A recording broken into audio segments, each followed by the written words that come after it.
Ladies and gentlemen, it's your boy Bat. It's your boy Rico back at it again. I can't give you a show name because we don't have a show name. We got some in the comments. We got a good amount of people that last show that left them in the comments. So we might have to sift through those and take a look at what they said. I did see a bunch. We did see a bunch. Did anything resonate with you? Talk to me. Did anything resonate? No, because I can't remember any. I haven't looked in a minute, but I'll have to go back and refresh my memory because I can't remember if anything stood out or not. But not enough to where I'm like thinking about it right now. So I got to revisit it. Listen, yo, but if you could do poetry, you'd probably be a good spitter on the mic. I can see you going ham on this beat. I'll tell you, we used to do it back in college a little bit for the fun of it. It was a blast. But when you hear these pros go at it, man. Yo, bottom of the mic though? Bottom of the mic though? I could totally see you spitting. I might ever drop a Chiefs diss track. Bottom of the mic. Oh, he's doing it right.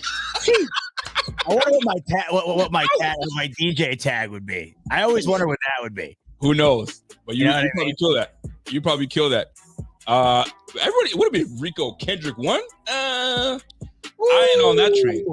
Man. I'm not on that train. I'm not on that train. I gotta tell you, I gotta see receipts. I gotta see the receipts from Kendrick in order to think that he's up, because we're saying a lot, but we're not bringing the facts, or at least we're not seeing the evidence to back up what he claims to be facts.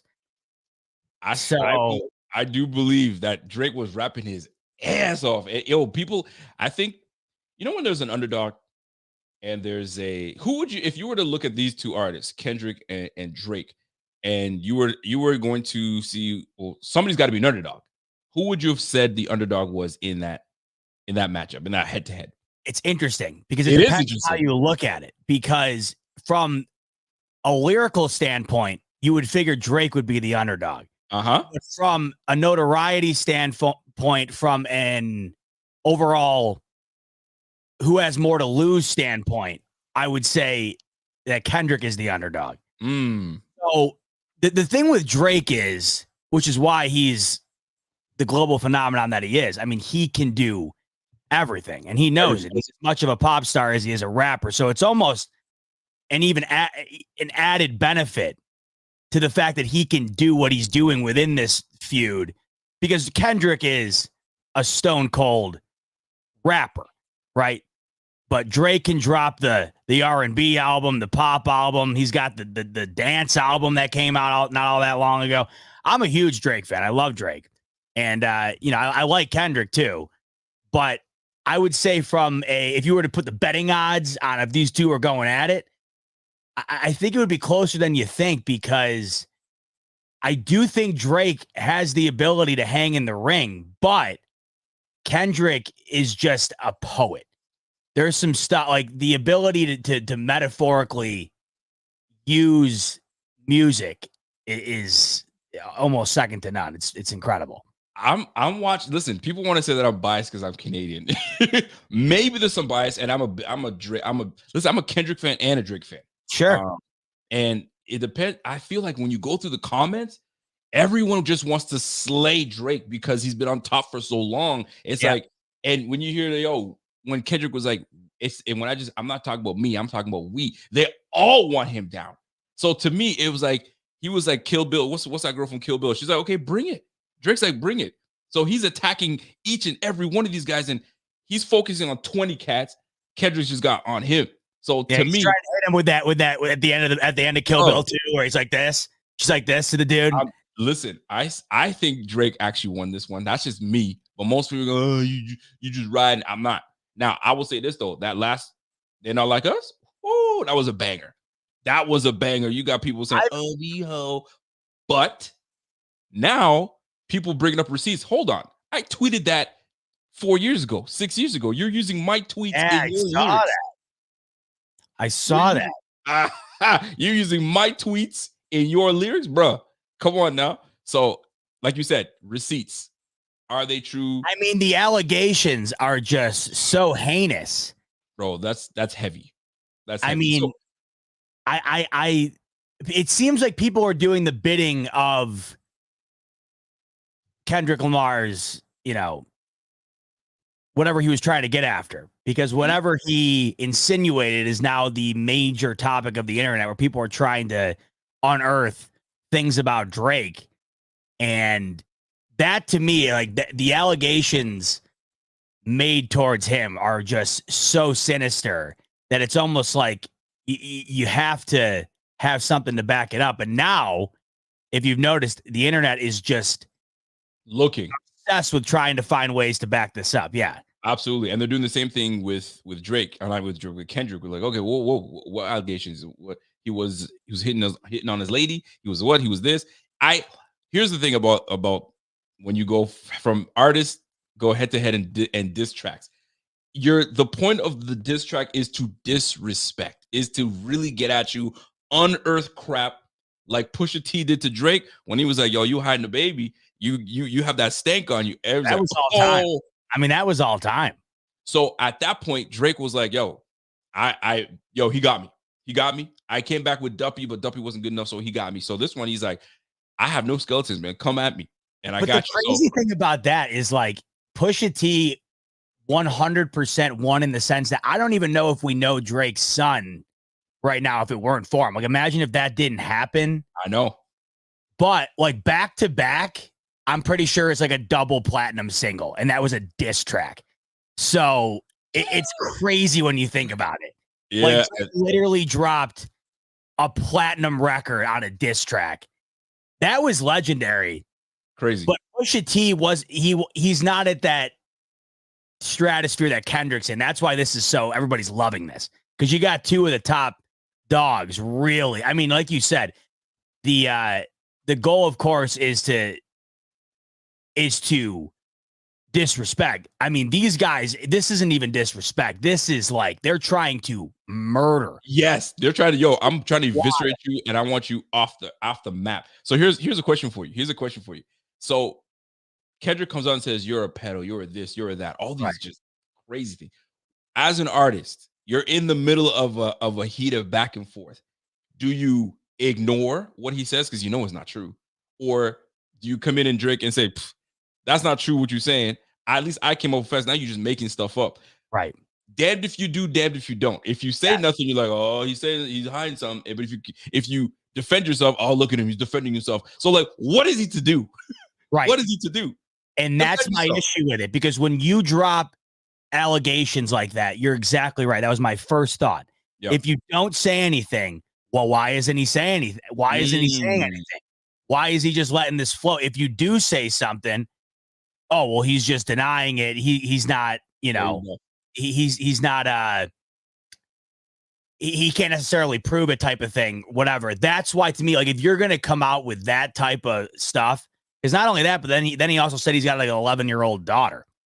So it's been like over a week now since we've gotten all this stuff.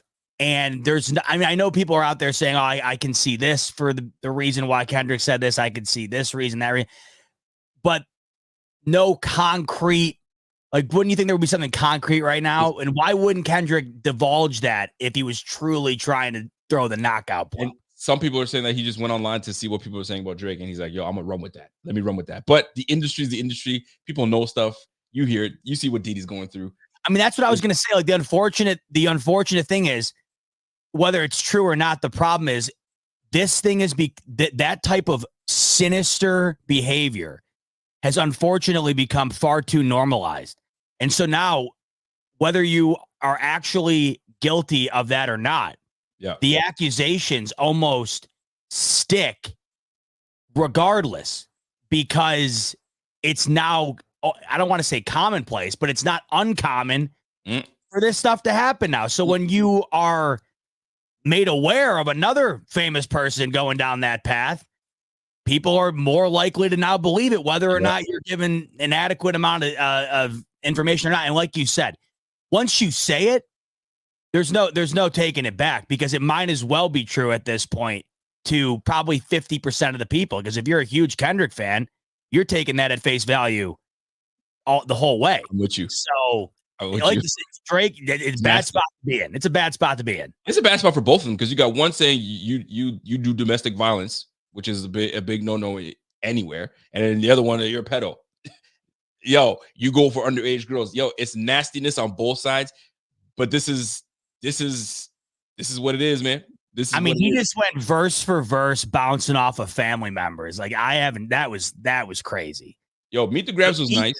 But so here's the thing. Meet the Grams. But here's the big thing. Drake was like, I knew you're gonna go this route. I put out this that I have a daughter. Yes. It ain't true. So you're grasping. You're desperate. You got nothing. You're taking. He set him up in that picture.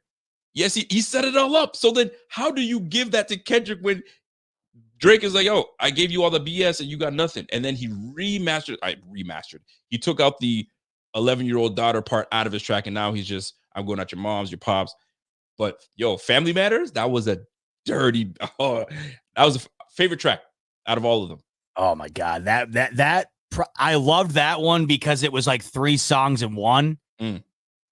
The Kendrick, the Meet the Grams was one of the more dark rap songs I think I've ever heard. It was like I don't even know how to describe it. It was vicious. Like you could almost feel the intent behind it. That's why the beat was kind of odd to me because it was kind of like an uplifting type beat. So the whole thing was it was one of the more unique songs I've ever heard. It was cool. It was cool. And the thing what got Kendrick, I think that people have Kendrick winning this one is because he made a bop. That They Not Like Us was a bop. Everyone's dancing to it. When everybody's dancing to it and saying OVO, it's a rap. Yeah, they've been playing it on ESPN. I'm pretty sure. That's nastiness. I know. If Drake made a beat that killed it, they would say Drake won it. It's all about what catches someone's ear. I swear to you, it's all about what true hip hop artists. I mean, artists like that has the ear for like lyrics and breakdowns and so on and so forth. It's cool and all, but the average music listener, if I could bop to it, I can listen to it in my car. I can listen to it while I'm washing dishes and doing laundry. And I think all of them have been like that. They're all like, that's what I like about this is that was kind of what I liked about the Kendrick or the Drake shot that he took at Kendrick. Is he's like, at least I'm letting you put some songs out for your fans because Kendrick doesn't really drop music. You know? I know. It was what it is. That beat went hard though. But listen, man, folks, we are here. We got into some Drake, some Kendrick. I know that's the chat right now. Things are silent because of, you know what I'm saying? I don't know if someone's just waiting to just cook something else. I don't know if the beef is dead or they're just taking, a breather and they're going right back at it. It's way too mainstream. It's like, like when SNL is taking their jabs at it and like when everyone's talking about it, you can't just die because there was no conclusion. There's no way it's done. My man said, yo, Rico, that's Toronto talking. Not really. Yo, stop hating, man. I don't get the Drake hate. Listen, when someone's on top for so long, they don't like you, bro. They just don't, man. And somebody was talking. Everybody hates Taylor Swift. It's like that's why they hate her. Why you hate the girl? The girl's making hits after hit after hit. Just give her some respect, man. She's killing the game. She's one of the biggest stars out there. But anyway, I figured that I'd chat it up and we'd bring that to you guys. So I see a lot of Kendrick guys are in here. I don't know if there's any Drake folks in here. So a bunch of haters in here. A bunch of haters up in this bitch, right? Anyway, I'm Team Drake. So Drake's my guy that won this one. But anyway, appreciate you guys tuning in to the Rico and Bot show. Bot and Rico show. We have no idea yet, but please help us out. We got some really good insight on ways we can take it. And then I'm sure we're going to come to it at one point, one to another. But Z-Bot, before we get into, our show and our stuff, we haven't potted all week because we've been doing one pot a week, kind of, getting together, but we'll get into our regular schedule program as things come along. How have you been this week? You've been good? You've been chilling? Been chilling. Things are good. Next week will be good because the schedule will be out and we will know what the landscape looks like for these 2024 Buffalo Bills. There's been a leak going around. Don't buy into it. Don't believe it. Although I did see something on there that intrigued me, not because I think it's going to be true because these never are, but It had the Bills playing the Jets on Christmas Day. And I wanted to ask you this, with the schedule coming out next week, we could sit around and predict primetime games or whatever. But at this point, we know the Bills are guaranteed probably 4 or 5 primetime games, probably 4 or 15 games. The rest will be 1. What are your thoughts on a game being on Christmas Day if that were to come to fruition? What would that do for you, good or bad? Because the thought of it to me is terrifying, especially if it's a big game or say Aaron Rodgers is healthy, the Jets are looking good. That's a huge game. I mean, where are you at if you look next week, the schedule drops and you see December 25th, Bills are taking over your Christmas Day? I don't like it.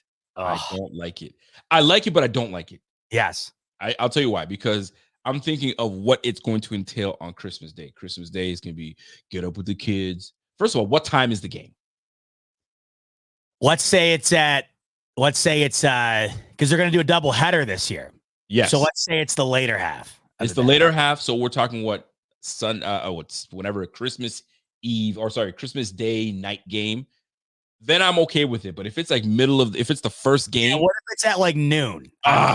Bro, so now usually, most people on Christmas is open the presents, hang out. You know what I'm saying? And then now we start prepping food for dinner later on. So You've got food prep and then you've got dinner. So that kills you because you got to have your supper or people call it dinner, supper, whatever the case is. And then you got to prepare the food. Depends on who's there. If you're the one preparing it, do I leave it to Jenna to do all the preparing of the food and I'm sitting here watching the game? I can't do that. And I refuse to go in and out or watch on my phone as I'm cooking. I can't. I need to enjoy my game. You can't let Caroline prepare the meal while you sit there with a beer in your hand and watching the game. Caroline will say, get your ass in the kitchen and help me out. Peel these goddamn potatoes. You know what I'm saying? Mash these potatoes, do something, peel these carrots. You going to do something in this kitchen. I'm not sitting here, I'm cooking and cleaning and doing all that stuff while you watch the game. I don't care if you're daddy and you love watching games together. It's Christmas. We're going to act like a family and we're going to enjoy it. That's the problem is I will never forget what it was like against the Lions 2 years ago on Thanksgiving. Just the look on my family's face, Caroline's family's face, watching that. They were terrified. I was like a zoo animal, and they were more than happy to pay the price of admission to watch me in that state. No one ate. I told this story on here a million times, but nobody ate until the game was over. Not because I said, "Oh, we're not doing this until I didn't." I don't care. It was because everyone was so invested in my emotions that they couldn't bring themselves to start the Thanksgiving dinner until they saw what ended up happening with me. And that's Thanksgiving. Christmas is a whole other tier of holiday. It's the GOAT holiday. It's the mega holiday, the major holiday. And that is going to take a lot of emotional investment. Now, I'm a gambling man. It can go one of two ways. It can make your Christmas a very Merry Christmas with a W. But you all us tried and true, diehard to the core Bills fans, that's going to take a dump on your Christmas Day if the Bills find a way to lose. So I personally, if I had to vote, I'm out on it. I don't need it on Christmas. I'm fine with the Thanksgiving because Thanksgiving's a football day and everybody knows that.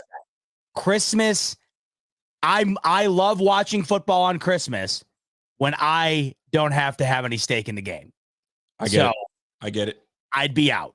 Now, if it was Bills, I don't know. If it was like Bills Patriots, maybe I'd be more fine with it. But if it was like Bills Niners, Bills Ravens, or something like that, go F yourself. Don't do that to us. Out. Like not on Christmas. So would you say from a scale of 1 to 5, 1 being Caroline could care less about the Bills and football, to 5, she's a diehard. Whenever it's on, I'm all in.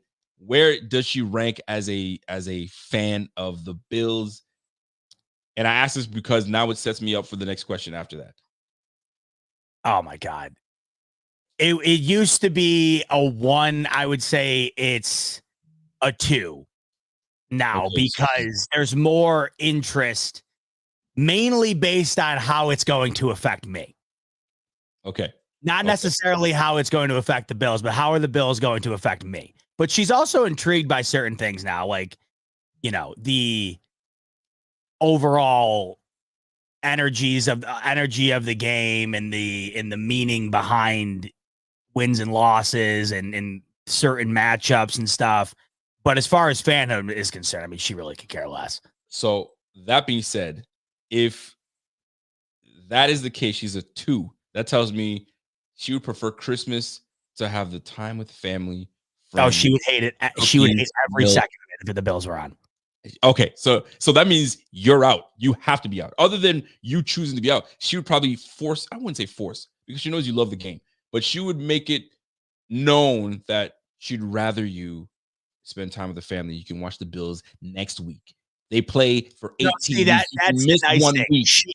She knows. She knows far better than to assume that that's going to happen. Right. So that's what I do love about her is that she is fully aware of the sickness, of the illness, and is willing to circumvent anything that she could contribute to the negativity of the situation. She's very allowing in that way, which is great. Because when you get down to the precipice of it, it's understandable for somebody to not be okay with it. To not be okay with dedicating that amount of time, that amount of energy in general. But then you throw on top of it Christmas Day. Like it's understandable for those who don't care about sports to think that that's absolute lunacy. But that's why we're all insane. I mean, there's no other way to put it. There is no other way to put it. To a normal person, but normal to me has always been the sports fan. But then you grow older and you realize that that's not everybody. Those people are abnormal to me, but to each their own. Everyone's normal is their own normal. We are like sideshows to people. And that's what I was on Thanksgiving Day. So Christmas would be a whole other element if that wound up happening. I'll tell you right now, Jenna, because Jenna and her parents will come through, and Dad is a hockey fan. He's hurting right now because the Leafs. Oh God, he's hurting every year. Oh, he's hurting. He's hurting. Those Leafs, man, they did what the Bills do. They bring you the old school Bills, where they bring you close enough and then they let you down, right? And that's been the Toronto Maple Leafs for a long time. So he's in his hockey bag. However, if they know that the Bills game is on, your mother and you will be taking care of the kitchen. You know where I'm going to be. Yes. I'll be watching this game. Do I want it to happen? No.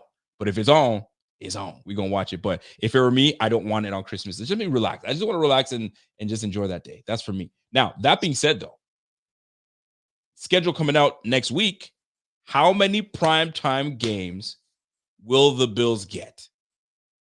The question then, and are you including 4:15 in that or night games?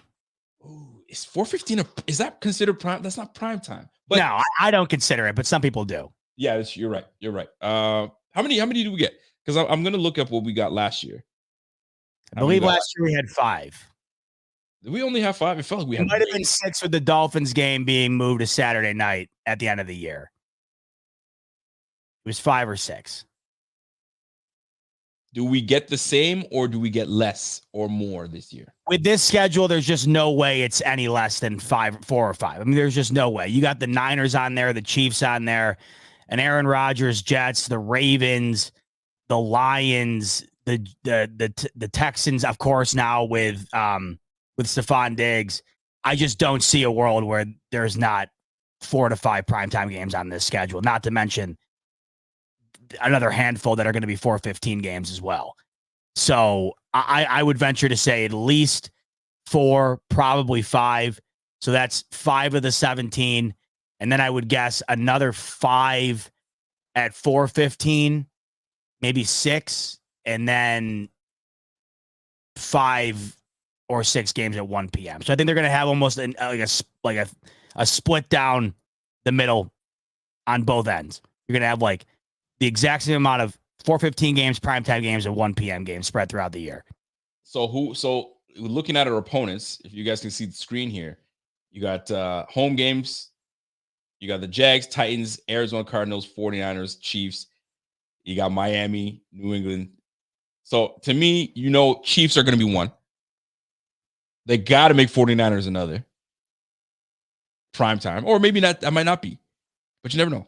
That screams a 4:15er to me for some reason. Okay, but Kansas City prime time. You know there's going to be prime time. Well, they've been putting that at the 4 o'clock slot as well. I feel like it's due for a prime time. It's due for like a Sunday night. So I agree. But then you have the Jets that you know they're going to try to figure somehow to put something in there. I don't think will be at least one AFC East primetime game. At least one. Who would you rather have as the AFC East primetime? The Dolphins or the Jets? They're not going to give you Patriots. I just doubt it. They have to give you a rematch of the Jets. I would assume they'd do that. I would anticipate that as well. Me too. Dolphins, I just feel like put that shit at 1 p.m. and call it a day. For the I think the Dolphins, like they did last year, they'll do a 4:15 for that maybe as well. And it's in Buffalo, so that'll be interesting. So three out of the home games, 3 home games, prime time. 3 and 3? So we have 8 home games there. I would say I see at least 3 4:15 games and at least 2 primetime games. So I'd say you say Kansas City Jets primetime. I'm talking about night game, Sunday night, Thursday night, Monday night. You got to remember too, like there's the teams that blow also have to get at least 1 or 2 primetime games, especially ones that have some level of intrigue to them. Like the Patriots have some level of intrigue to them now. The Titans, they usually get 1 or 2 primetime games, and the Bills have played them in primetime numerous times throughout the last 5 years. By the way, our boy Matt Lockey, are you watching the chat? I mean, he's just absolutely pissed. He's just pissed. I mean, we are ruining Matt's day. So what we're going to do now, Matt, we're going to sit and talk about schedule predictions. What time is it? 3:45. We're going to do this till 7, and then we'll start talking about rookie camp. Yeah, Matt's losing his mind in the chat. My gosh, Matt, take a pill, my guy.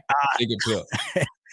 No, I think that either way you shape it though, man, this schedule is going to be something. So the rumor is that the Bills are going to have. Rumor has it the Bills will have the toughest schedule going into. I mean, listen, every one of these guys, like the Titans, are going to be vastly. I think the Titans are going to be one of the more improved teams, and I think they're going to make some noise.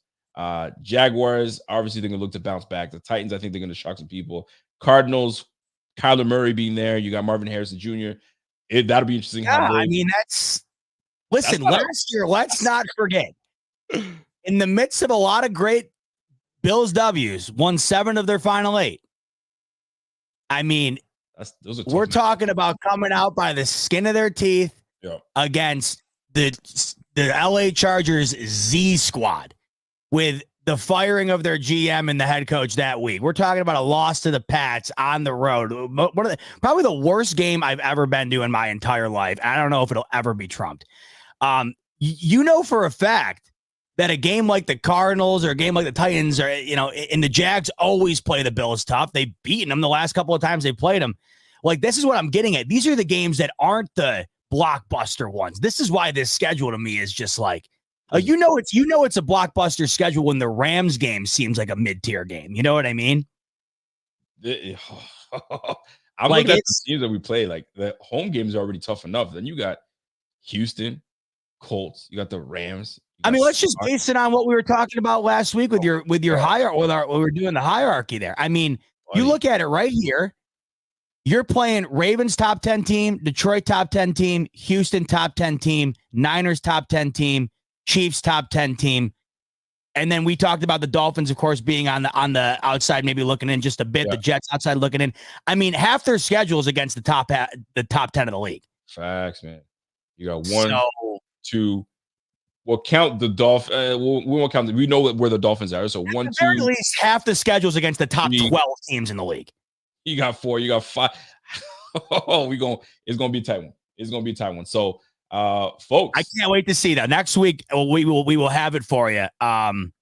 We will have it for you. The full coverage of the schedule next week. We'll break it down in depth because it will be out next week, and we're stoked to dive into it because that's when it starts to feel real. I think it's going to be like a Thursday night or Wednesday night. Is it? Is that next Wednesday release? Yep. Wednesday. I mean, shoot, I might have to switch that up for a Wednesday night show. You win or what? Yeah, we might actually. We should probably do that. We should do it right when it comes out, and then the following day, it was just announced today, the big gameplay trailer reveal of NCAA or college football 25 is out Thursday. So we got some fun football stuff coming out next week. I can't wait. Are you jacked about the college football game? I haven't been this jacked about a game or anything like not to do with my standard things I get jacked for.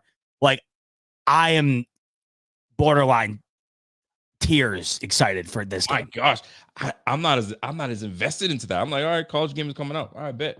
It's just such a unique situation. So probably one of my favorite games growing up, and then for a game to just disappear for a decade and then come back and all the talk about the work they've put into this game. Yep. It just sounds like my dream game. Like I've always presentation and broadcast imitation are like a major key to me in sports games. I hate when they mail it in. Madden's been mailing it in on that aspect for years now, and I hate it. And what we're hearing about what they're going to do with the game day crew and the multiple different broadcast crews, and the fact that they got every single asset from each college, like right down to the fights, like the songs they play during the kickoff, like all of these things. It just sounds like it's going to be a masterpiece. And we haven't had a sports game like that in a very, very long time. So that's why I'm so stoked. You got to hope that they nail it, though. They have to nail it. They have to. Expectations are as high as I've ever seen for a game. For sure. So I hope it doesn't flop. I agree. It doesn't flop. So that being said, we got next week. I mean, we don't want to touch too much because we're gonna have a pretty much a nice show. So I'll adjust my schedule to make sure that we down for that Wednesday night. No doubt. We'll go from there, and then we got college on the next day. So a lot of things happening next week. First day in the books for rookie mini camp. I got some footage for folks, and in the chat when I play this footage for you guys, I need you guys to type in 2 words that come to your mind, that come into that big brain of yours when you see this clip. 2 words. That's all. We want 2 words that come to mind after I play this clip for you guys.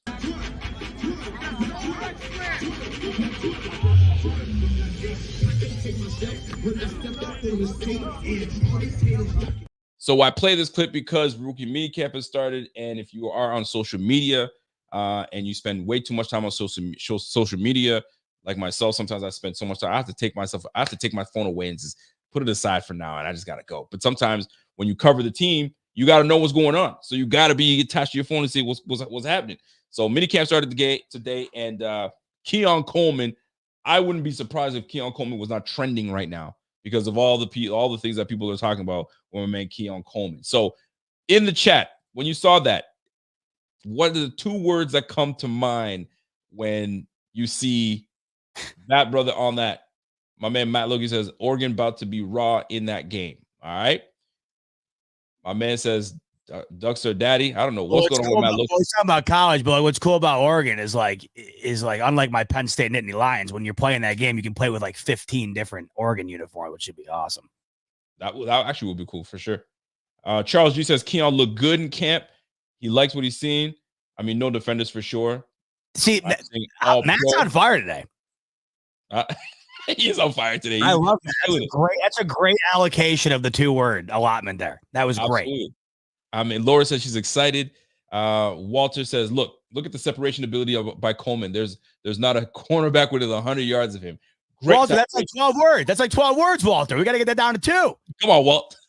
So we bring this up because obviously, what's up, Jeff King? Jeff King says, gentlemen, great to see you. Happy Mother's Day to you and your moms. And significant so I gotta tell you, Rick, I gotta tell you. So I'm on the phone with the Kinger last night. Jeff and I were on the phone. Yep. And we're talking about Claypool. And I tell you, I gotta tell you this because we were dying. We had like a full minute straight of us just dying laughing. So we're talking about Claypool, and we're talking about how this is probably his last chance. And that's a benefit for the Bills. and it could be a benefit for him. It's a benefit for the Bills in the sense that if you're not going to get the most out of the guy now, nobody will.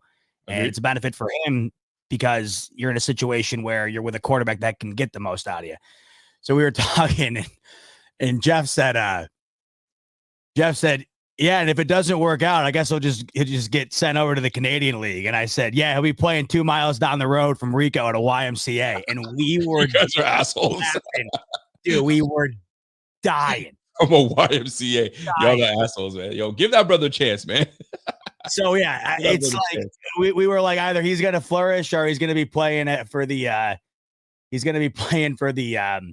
whatever you got there. Yeah, for the Knights of Columbus up in Nova Scotia. But I'll tell you this, man. For the most part, can't be. I mean, listen, I'm listening to everybody talk. I'm watching the chat right now. Keon Coleman, right? Is there such thing as too much excitement? Is there such thing as you know what I'm saying, like gassing him up too much? When you see clips like this, all I saw over social media was, he looks slow. That's what we got to this. That's what we got on the squad. I'm hearing all this stuff was going. Fam, can we let this brother be? Zeba, talk to me right now, because people are already casting judgment on this guy with no DB, first practice, mini camp, and we already casting judgment on this brother. Like, golly. Oh, I got the hand clap in there. Listen, he knows he's ready to go. Do yourself a favor, okay? The Knicks game 3 on tonight. Jokic just won his 3rd MVP in 4 years. They're down 0-2. They need one in Minnesota, okay? The Oilers, Canucks, the NHL has been insane. We've already had 3 goal deficits eliminated in this playoffs alone. Watch something other than football right now. And this is coming from somebody who would die for the pigskin, okay? Who has lived and breathed it since the day he was swimming around, the mind of my parents. That's right. I wasn't even a thought, right? It's May 10th. Don't be the guy sitting on Twitter criticizing Keon Coleman for running cone drills. Also, don't be the guy on Twitter saying Keon Coleman is the next Randy Moss because he's running cone drills. Enjoy. Listen, the NFL is right around the corner. I can't wait. We're going to get the schedule next week. It's going to be locked in, and it's going to be here before you know it. This stuff is just a nice way to get allocated or get acclimated with the players. But if you're watching this stuff and thinking, oh boy, either way, good or bad, don't. It is 10th. We got some great alternative sports to football on right now. Enjoy that before we get into the inevitable gauntlet that is the NFL from September to February. Because right now, watching people react to what would be the equivalent of me going out in the backyard and playing catch with my dad is absolutely insane. I'll tell you, man, they let this young buck get acclimated in the city. Let him get acclimated with his new offensive coordinator. Let him get acclimated just touching grass again and just getting a feel for, you know what I'm saying, being in pads again. My goodness, man. And I hate to break it to y'all, a lot of these things are not about speed right now. It's about technique. It's about getting your form right. And then once you get all those things correct and how the team wants you to do it, then we get into ball. But already talking about, separation. My goodness, you see that? Fam, if you guys want to watch, go watch the highlights and get your hype back up. My goodness, man, leave that brother alone. Let him be. And my goodness, I thought we drafted at least 9 other players, did we not? We only talking about Keon Coleman? I mean, we got 9 other players that we could really talk about, but we on Keon Coleman and his route running and all that stuff, man. Let that brother be. Let him chill out. He's going to be all right. Like my man said, the Knicks are beat up right now. They could, I mean, they're up 2-0. They can lose one right now. I mean, Ant is absolutely cooking the Minnesota freaking Timberwolves. Unreal. And Jokic winning his another MVP, I disagree. what's going on? But here we are. Who would you have given it to? Shy. Yeah. Come on now. Give it to Shy, man. Give it to Shy. That boy. Oh, they disappeared in the fourth last night, though. He was balling all season long. He was balling. He had OKC on it. But anyway, that's neither here nor there. But much love, very, very much love to the whole draft class, Keon included. But folks, fans, I mean, Walter said it. The same people that be, on his case about his speed are the same people that are talking about, yo, T. Higgins would look good in the Bills uniform. And T. Higgins ran a 0.1 faster than Keon Coleman. But we enamored. You know what I'm saying? So I get it. But let's just chill out, man. It's the rookies. They're all just trying to get themselves conditioned to get back into it. You know what I'm saying? So let's just chill out for just a little bit. Don LC says, yo, I want to see what Ray Davis does. His highlights look crazy. I'm looking forward to Ray Davis this year. I really am, man. I think he's going to be one of the better RBs of this draft class. This entire draft. But we'll go from there. But you know what? I gotta ask you this, because we've been chatting. We're talking about NBA. We got NBA chatter. We got football chatter. If you guys have been paying attention, if you guys are multi-sport people that pay attention to, other sports other than football, I know some people aren't. But my man called Shy the free throw merchant. He was getting to the line last night. Listen, you got to get to the line, man. You get to the line, they can't touch you. They're fouling you. Yo, man up, D up. Anyway, Rivers, Doc Rivers' son, Austin Rivers, has made some. I guess he's made some noise on the internet, and the chatter right now, and it's being debated heavily. People getting in their feelings. I'm talking about in their James Jones getting in his feelings, talking about, hey, homeboy, these guys are going nuts. So if you guys have been living under a rock, the conversation stemming right now on the internet is Austin Rivers says, listen, man, I know 30 guys right now in the NBA that I know that can play in the NFL right now, that can play ball. But you can't name me 30 guys that can come on the court and play at a high level with these NBA cats. And that, initially, if you think about it, I actually agreed with it when he said it. I was like, let me think about that. Hold on. There's a lot of these multi-sport guys played football in high school. They're multi-sport guys. I play basketball, I play football, but I mean, sometimes I'm better at one than the other. I could do both, but I'm better at one than the other. And I choose to go with basketball because maybe they pay more. I don't know. I choose to go with football because I got more scholarships to do that. Who knows what the reasons are? But I ask you this, Bob. Do you agree that there are 30, at least you can at least find 30 guys. We'll say 15. 15 guys, the 10 to 15 guys that that you can put on the football field and they can do well. I tell you right now, LeBron, you put LeBron on the football field, he'll do well. Yes, I think the biggest factor is the physicality. Of course. That's the thing. Like, that's everything. That's the biggest difference. But if we're talking about from an athletic standpoint and being able to succeed, if we're talking about being able to take a basketball player and put him on a football field and succeed, and we're talking about taking a football player and putting him on a basketball court and succeed, it's not even close. You don't think these so? NBA guys would be able to succeed at a far higher rate, in my opinion, playing in the NFL than they would. I agree with you, actually. Seeing NFL players play basketball, because the amount of guys we've seen in the NFL, Josh Allen, for instance, barely gets a Division I offer. One of the best quarterbacks in the league. Mm-hmm. The amount of guys that we see go undrafted, the guys we see go last pick, lead their team to the Super Bowl, Brock Purdy, right? It's a game where anybody can succeed with the work, with the right amount of talent and the right amount of work ethic, but of course the right amount of God-given traits and athleticism, right? Basketball, it is a skill first game. Skill first. Everything about your game has to be refined down to a T, depending on how you play the game. But if you're a point guard or just a guard in general, you have got to be a precision playmaker in a variety of different ways. And if you are, a big man or whatever, more than likely it's because you are a guy like Wembanyama who was given the gift from above of being a lab-created basketball player. I mean, in the NFL, you got guys like Tyreek Hill, who are shorter than me, probably the best receiver in the league.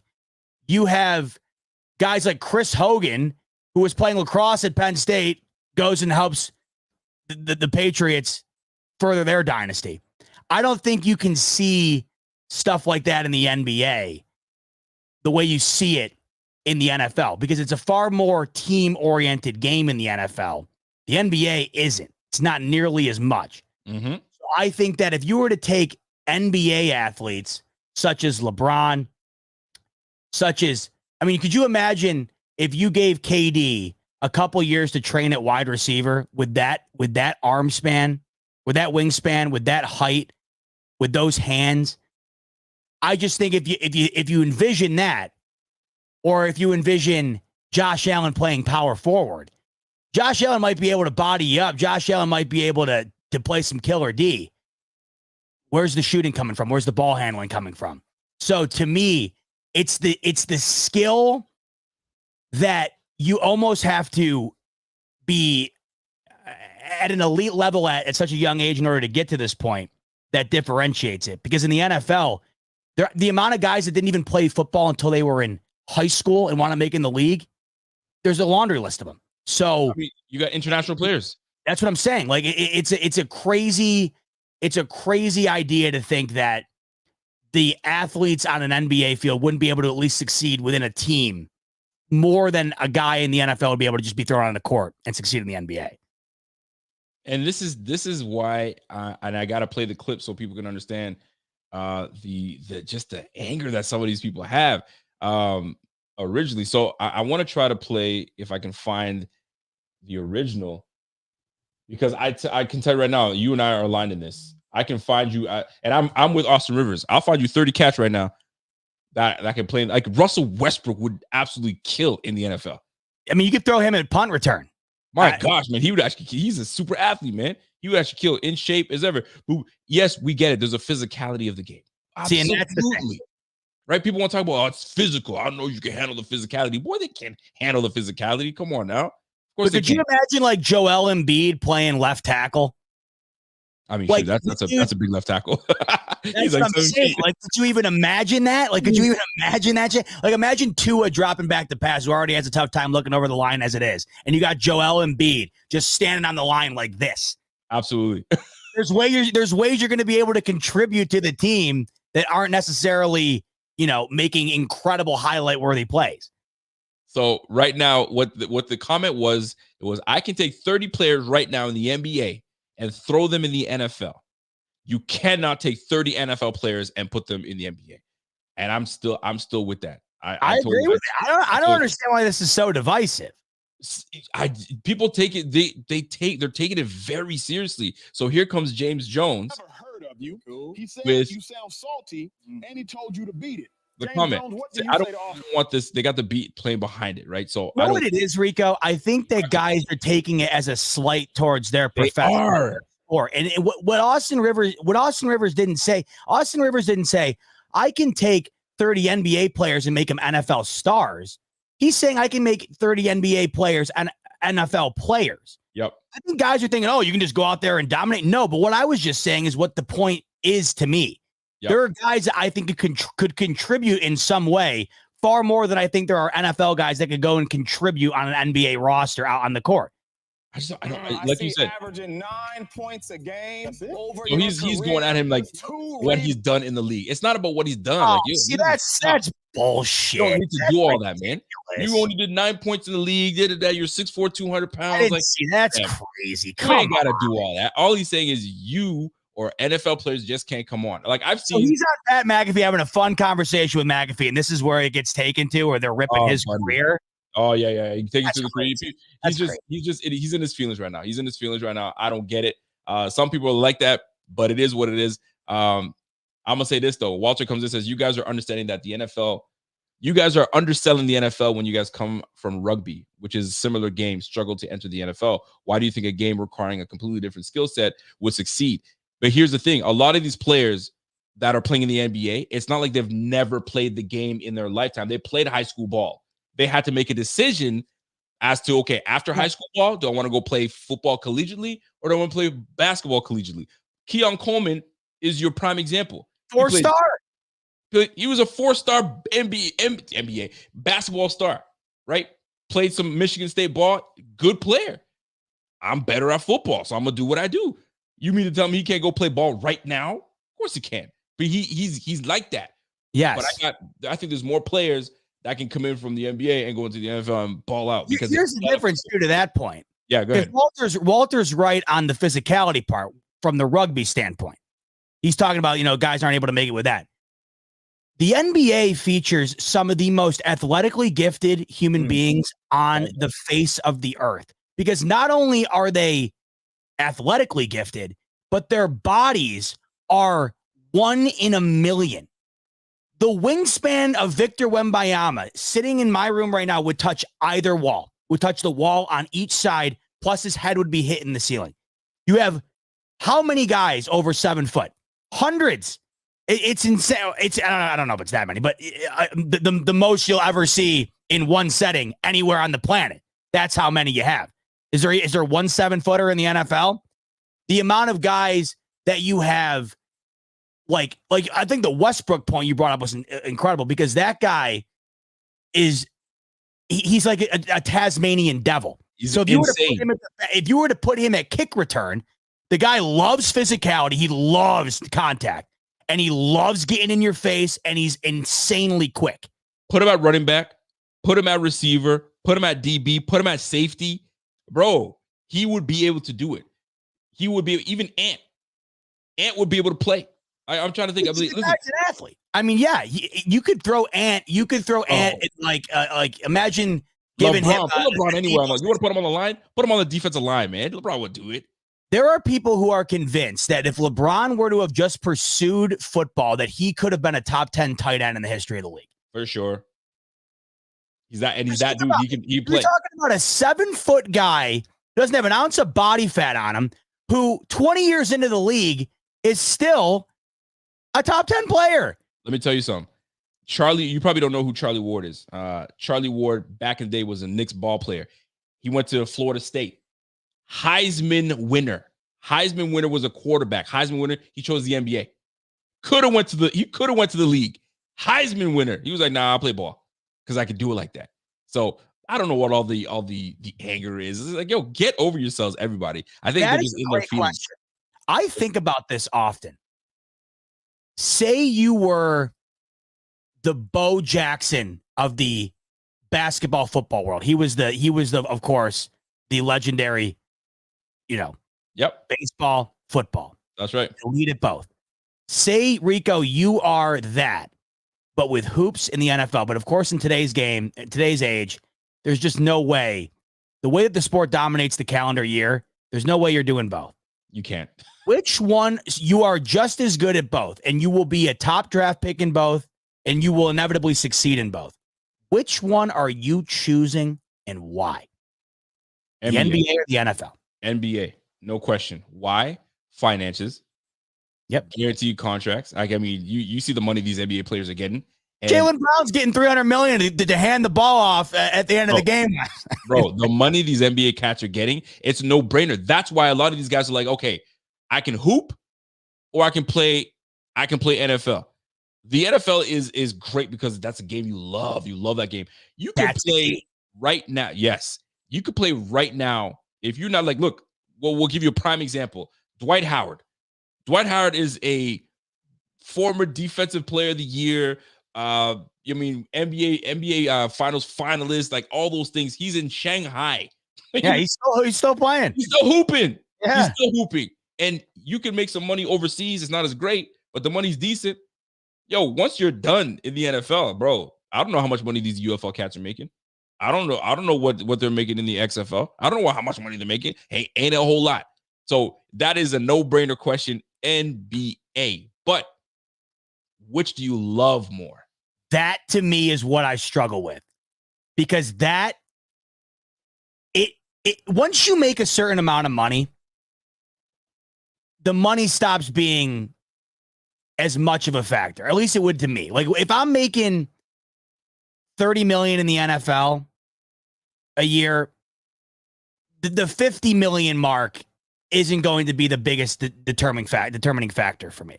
However, I'm probably going to be able to make that money over a longer period. I could probably play in the league 20 years and I can come off the bench till the end of time. I mean, all these guys do it. I mean, they're still, I mean, right now, obviously, Chris Paul just still running, still going. LeBron's the anomaly. He's the exception, not the rule. But all these guys forever, just, Steve Nash, these guys just play forever and ever. And they adapt their game. Like Vince Carter goes from the greatest dunker I've ever seen to an elite perimeter player. Like they're able to adapt. You can't do that in the NFL. You can't just go from your skill set to, I'm just going to, run one route now. Like that's not how it works. So from all the points you said, it's the obvious choice because of the health, because of the money. Yep. And I also think if you're good enough, the opportunity for endorsements are greater because there's a far wider cultural impact from the NBA than the NFL. The NBA is global. The NFL is trying to get global, but it's not there yet. These guys are selling shoes all over the world. That's not happening in the NFL. So there's a lot there. You can become an international superstar. You'd be surprised at the amount of NFL players, whether you think that they're like Mahomes, for example. You go over to Europe, there's going to be a wide variety of people who do not know who Patrick Mahomes is, similar to us when they would ask you about their top soccer player. You'd be like, oh, I've never heard of him. Right. That's just what it is. But if you go over there and you ask, oh, do you know Kevin Durant? Do you know Nikola Jokic? Do you know LeBron James? The answer is going to be yes, 9 out of 10 times, maybe more. So there's levels to it. And the NBA is going to give you all of that almost guaranteed if you are an elite player. But what you just said to me is what I've always grappled with. The NFL is tribal. The NFL, a lot of these guys are in the league because of their sheer love. They love it. You can't not be in it without that love because you are using your body as a battering ram 60 snaps a week, every week for over a decade, if you're lucky to have that type of career. That is what you're doing. So you have to have love for it. But the NFL is so unique in that, one, it's America's sport. It's America's sport, and you are always going to be in an environment that, at least within this country, is the focal point. But it's also this, I don't know how to describe it, but with only 17 games in one and done, the NFL is the only American sport to have one and done playoff games, no series. There's so much that goes into it emotionally, physically, mentally, passionately. That I would understand someone making the NFL choice because of that. You can't quantify it. You can't describe it, but I know that you know what I'm talking about. And for some reason it makes sense, even though inevitably all of the arrows point to the NBA. Very interesting. It says, I live in England and the NFL is much bigger here than NBA. Not even close. You know what? Europe was probably a poor choice. Like China, though, for example, would be. Oh, no, not even close. Not even close. You go to China, they know all of them. They know all the NBA players. I will say this. I will say this too. Phil in England, though, by the way. Shout out to Phil. He's in England. Yeah, shout out to Phil, my man Phil, right now. And not to put a button in this because I love this conversation, but another thing too is something about when you said you can't quantify it, there's something about it. There's something about 53 men come together, right? And you can't. Not one guy can do it by themselves. In basketball, you can get away with one guy doing it all, right? At one point, Shaq was so damn dominant, like they had to make a rule, the hack of Shaq. They could not stop this brother, man. It was unbelievable. You can't be one man and take over. And that's what's beautiful about the game of football. Soccer, you could try to deke through everybody and try to make something happen. You know what I mean? If you're that player. But football, ain't no way.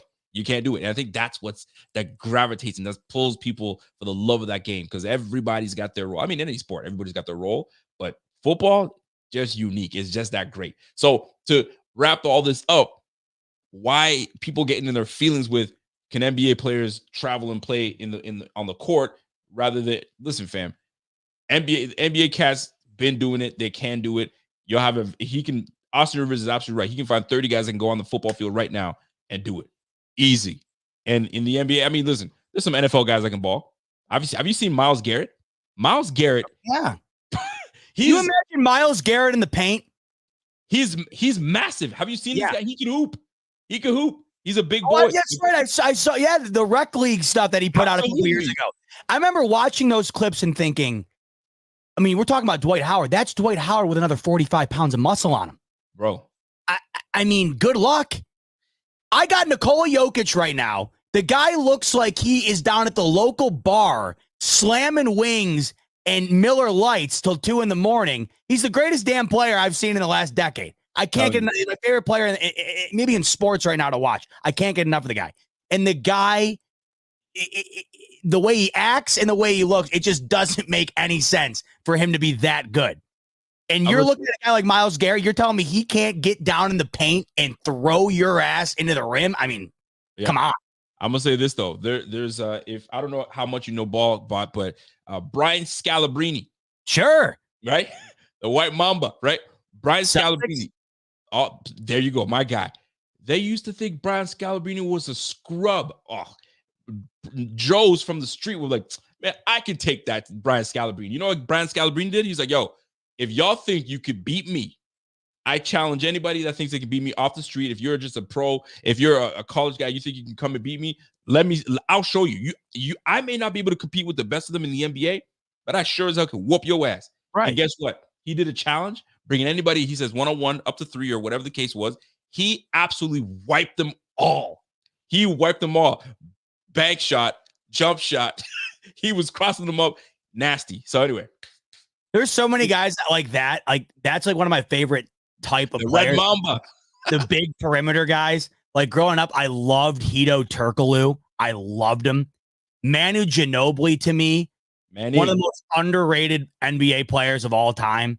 Like there are just guys that it's like an anomaly watching how it works. To me right now, Nikola Jokic is the biggest anomaly I've ever seen in sports. What he does for that team, and it blows my mind. The guy's bringing the ball up the court. He's 7'5", like 300 pounds. He can pass the ball like Stockton. He can bury in the paint like Shaq, and he brings the ball up the court like a point guard. It's insane. You gotta love it. You gotta love it. So big shout out to Austin Rivers. Stand your ground, man. Stand your ground. I don't get why getting mad about that though is insane. Like, you know what, Rico? The fact that the conversation is even being had just shows you that it's more likely than not. Like, imagine having this conversation about hockey. That didn't happen. Imagine having this conversation about soccer. Yep. You know, the soccer might be the most skill-based sport that's ever existed. Like, it's not going to work. The NBA, put the ball in the basket. If you're bigger than the other guy, I mean, people get drafted for that. People get drafted for that based on size, height, and the ability to just outwill the next guy that in front of him. If you got the skill to do all that stuff, more power to you if you're a big boy. But if you're like the 6'2", 6'3" guy, now your skill has to come to play. Allen Iverson was another guy that could play ball. 6 feet, $190. He could play ball, man. He was a quarterback and he was nasty like that. But anyway, that's neither here nor there. But yeah, big shout out to Austin Rivers starting that conversation because it's got the internet running amok and going crazy right now. What you got? I would say, to wrap it up, there we go. The only guys I would say that you could throw on an NBA court and it would work, it would be those guys like Myles Garrett. That to me, like that would be what would work. Give me 5 guys you think right now in the NFL right now that could hoop, that could go in there in the league and whatever position you think that they do well, they would probably do well and hold their own. Okay, maybe three. Well, I think the Myles Garrett example is phenomenal. Okay, Myles Garrett. I wonder, because I'm thinking beefy guys. I'm thinking guys that are like, it'd be tough. We could come back to that one. That's a tough one. That is tough. 3. Do you have? Who else do you think? I'm thinking more of guys on like a tight end. Like, listen, Metcalf's a good choice. Jimmy Graham could play. DK Metcalf could probably hoop. I mean, T Higgins probably hoop too. But T Higgins is 6'3", 6'4". He's your average guard size. Steph Curry's 6'3". You feel me? So like to us, 6'3" is a big boy on the court. You're a point guard guy. Crazy.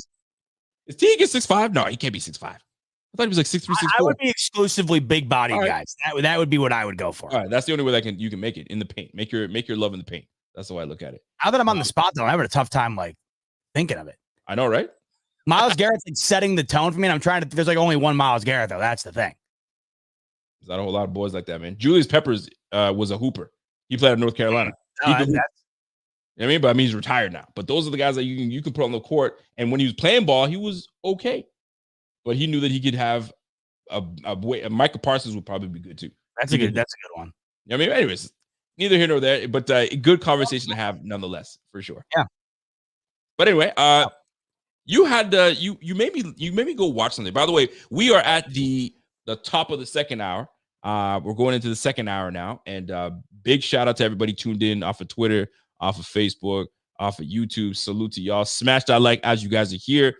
And top of the second hour, we still don't have a name for the pod. It might just end up being the Rico Bot Pod. I don't know. Hold that thought, Rico. Let me pull up right now what the examples. I want to give credit to those who took the time to go to the comment section like we asked last week. Yes.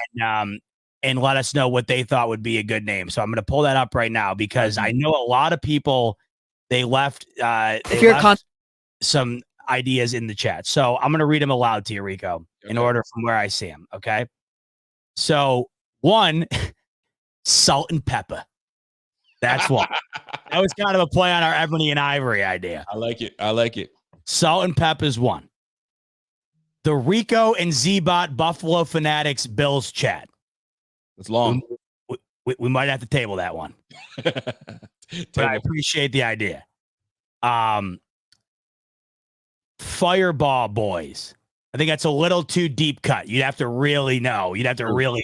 I think the new audience would be it'd be tough. Suave and Bot. You'd have to basically change your whole identity. Absolutely, I would. The Reboot, which is kind of cool because it's got the bot and the Rico and the bot. And when you reboot something, you're starting something over. So what are we starting over here? Well, it kind of feels like we're rebooting this offense. Can't lie. Someone said Buffalo Plus. That already exists. Shout out to Jenna Cottrell and the gang at Buffalo Plus. The Bills Smoke Report. We can't have Bills in the name. We got to be a little more clever. Yep. We'll get a cease and desist real quick. You'll love this one. How about we got two reboots. This one's the Reboot Radio. And I know how much you love throwing radio in there. I love it. the Bing Squad Pod. It's kind of nice. Interesting. Buffalo Squatters. I don't even that sounds like we'll definitely table that one. Put on the back table back there. That sounds like a we ain't leaving. 24 hours. I got a dirtier mind than that. That's not even how I was thinking. The Reek Bot Show. One of these comments says, Caitlin Clark jersey. What a simp. Just thought I'd throw that out there. Because you're rocking a jersey, you're a simp. Yeah. Yo, some people are wild, bro. They're wild. So I think that was all of them. Love you guys, but nothing's screaming to me there. You? Nothing screaming to me at all. Not one bit. This is way tougher than I thought because it's something we're gonna run with for a long time. So I want to get it right. We could do what Joe Budden did when he couldn't find a name for his podcast. You know what he named it? He says, "We'll name this podcast later." That was it. We'll name this podcast later, man. That's it was like the Washington football team. I kind of liked it better than the Commanders. They should have just stuck with it. Well, we'll come to something before the season. That's a problem. Yeah, we'll figure something out. So Z-Bot was we were chatting and he goes, "Listen, bro, have you had an opportunity to, I don't know if you want to hit this or do you want to hit that draft? We can hit that on the last one if you want." Now let's hit it. You're already getting into it. We already into it. So I don't know if you guys have had a chance to watch your favorite quarterback get roasted. And if you guys aren't familiar with what I'm talking about, it was the Tom Brady roast event, the roast show on Netflix. If you haven't watched it, it's 3 hours long. I promise you, you will laugh, you will cringe, you will say, "Damn, they letting that fly?" Okay. If you liked Gronkowski, I don't know how you do. I came out disliking him even more out of this one. And I don't give a damn if he's from Buffalo or not. Straight, he's just not my type of person. But anyway, he was on there. He was wild, right? But that's the point of a roast. A roast, you got no rules. You go at it. If you have watched it, let's talk about it. I got to go to you first. Out of all the roasters on the show, which one stood out to you the most to say, okay, that was good? I thought the whole thing was incredible. I haven't laughed like that in so long, and I haven't laughed like that consistency for that long. It is long. And I know the biggest complaint from people is like the longevity of it. I couldn't get enough of it. I could have watched another 3 hours of it. It was that good. I mean, some people, Randy Moss, that was rough.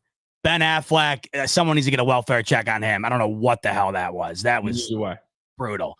But for the most part, it was lights out. Yeah.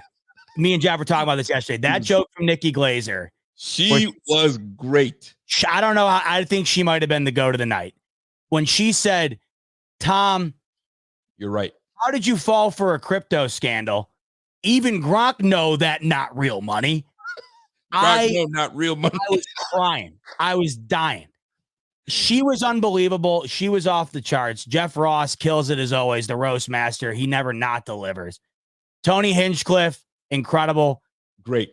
I personally liked the Kreischer Segura take on comparing this is what we all like. That one was for true football fans.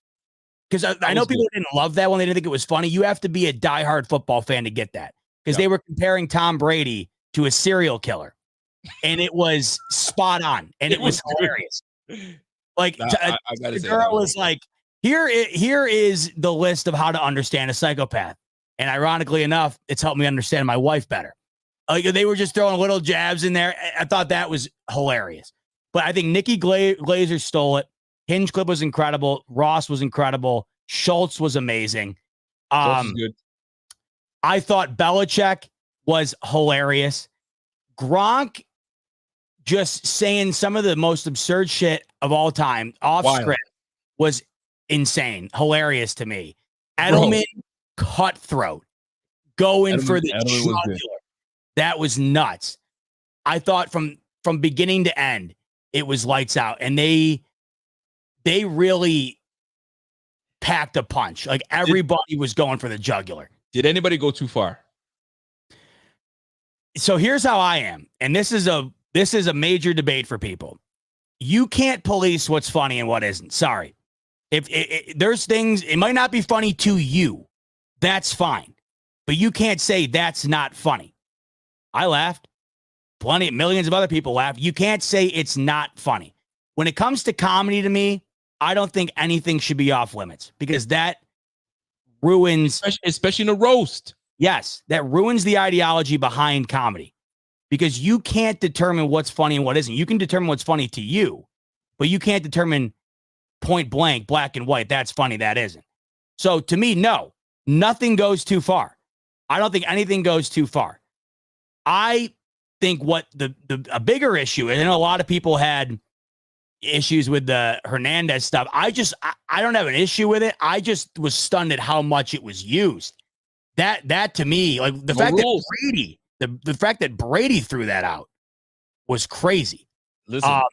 But what I thought was the biggest issue, Rico, was that Tom Brady said, "You can rip on my wife, my ex-wife. You can rip on my kids. You can rip on my entire family. but you're not allowed to rip on Bobby Kraft.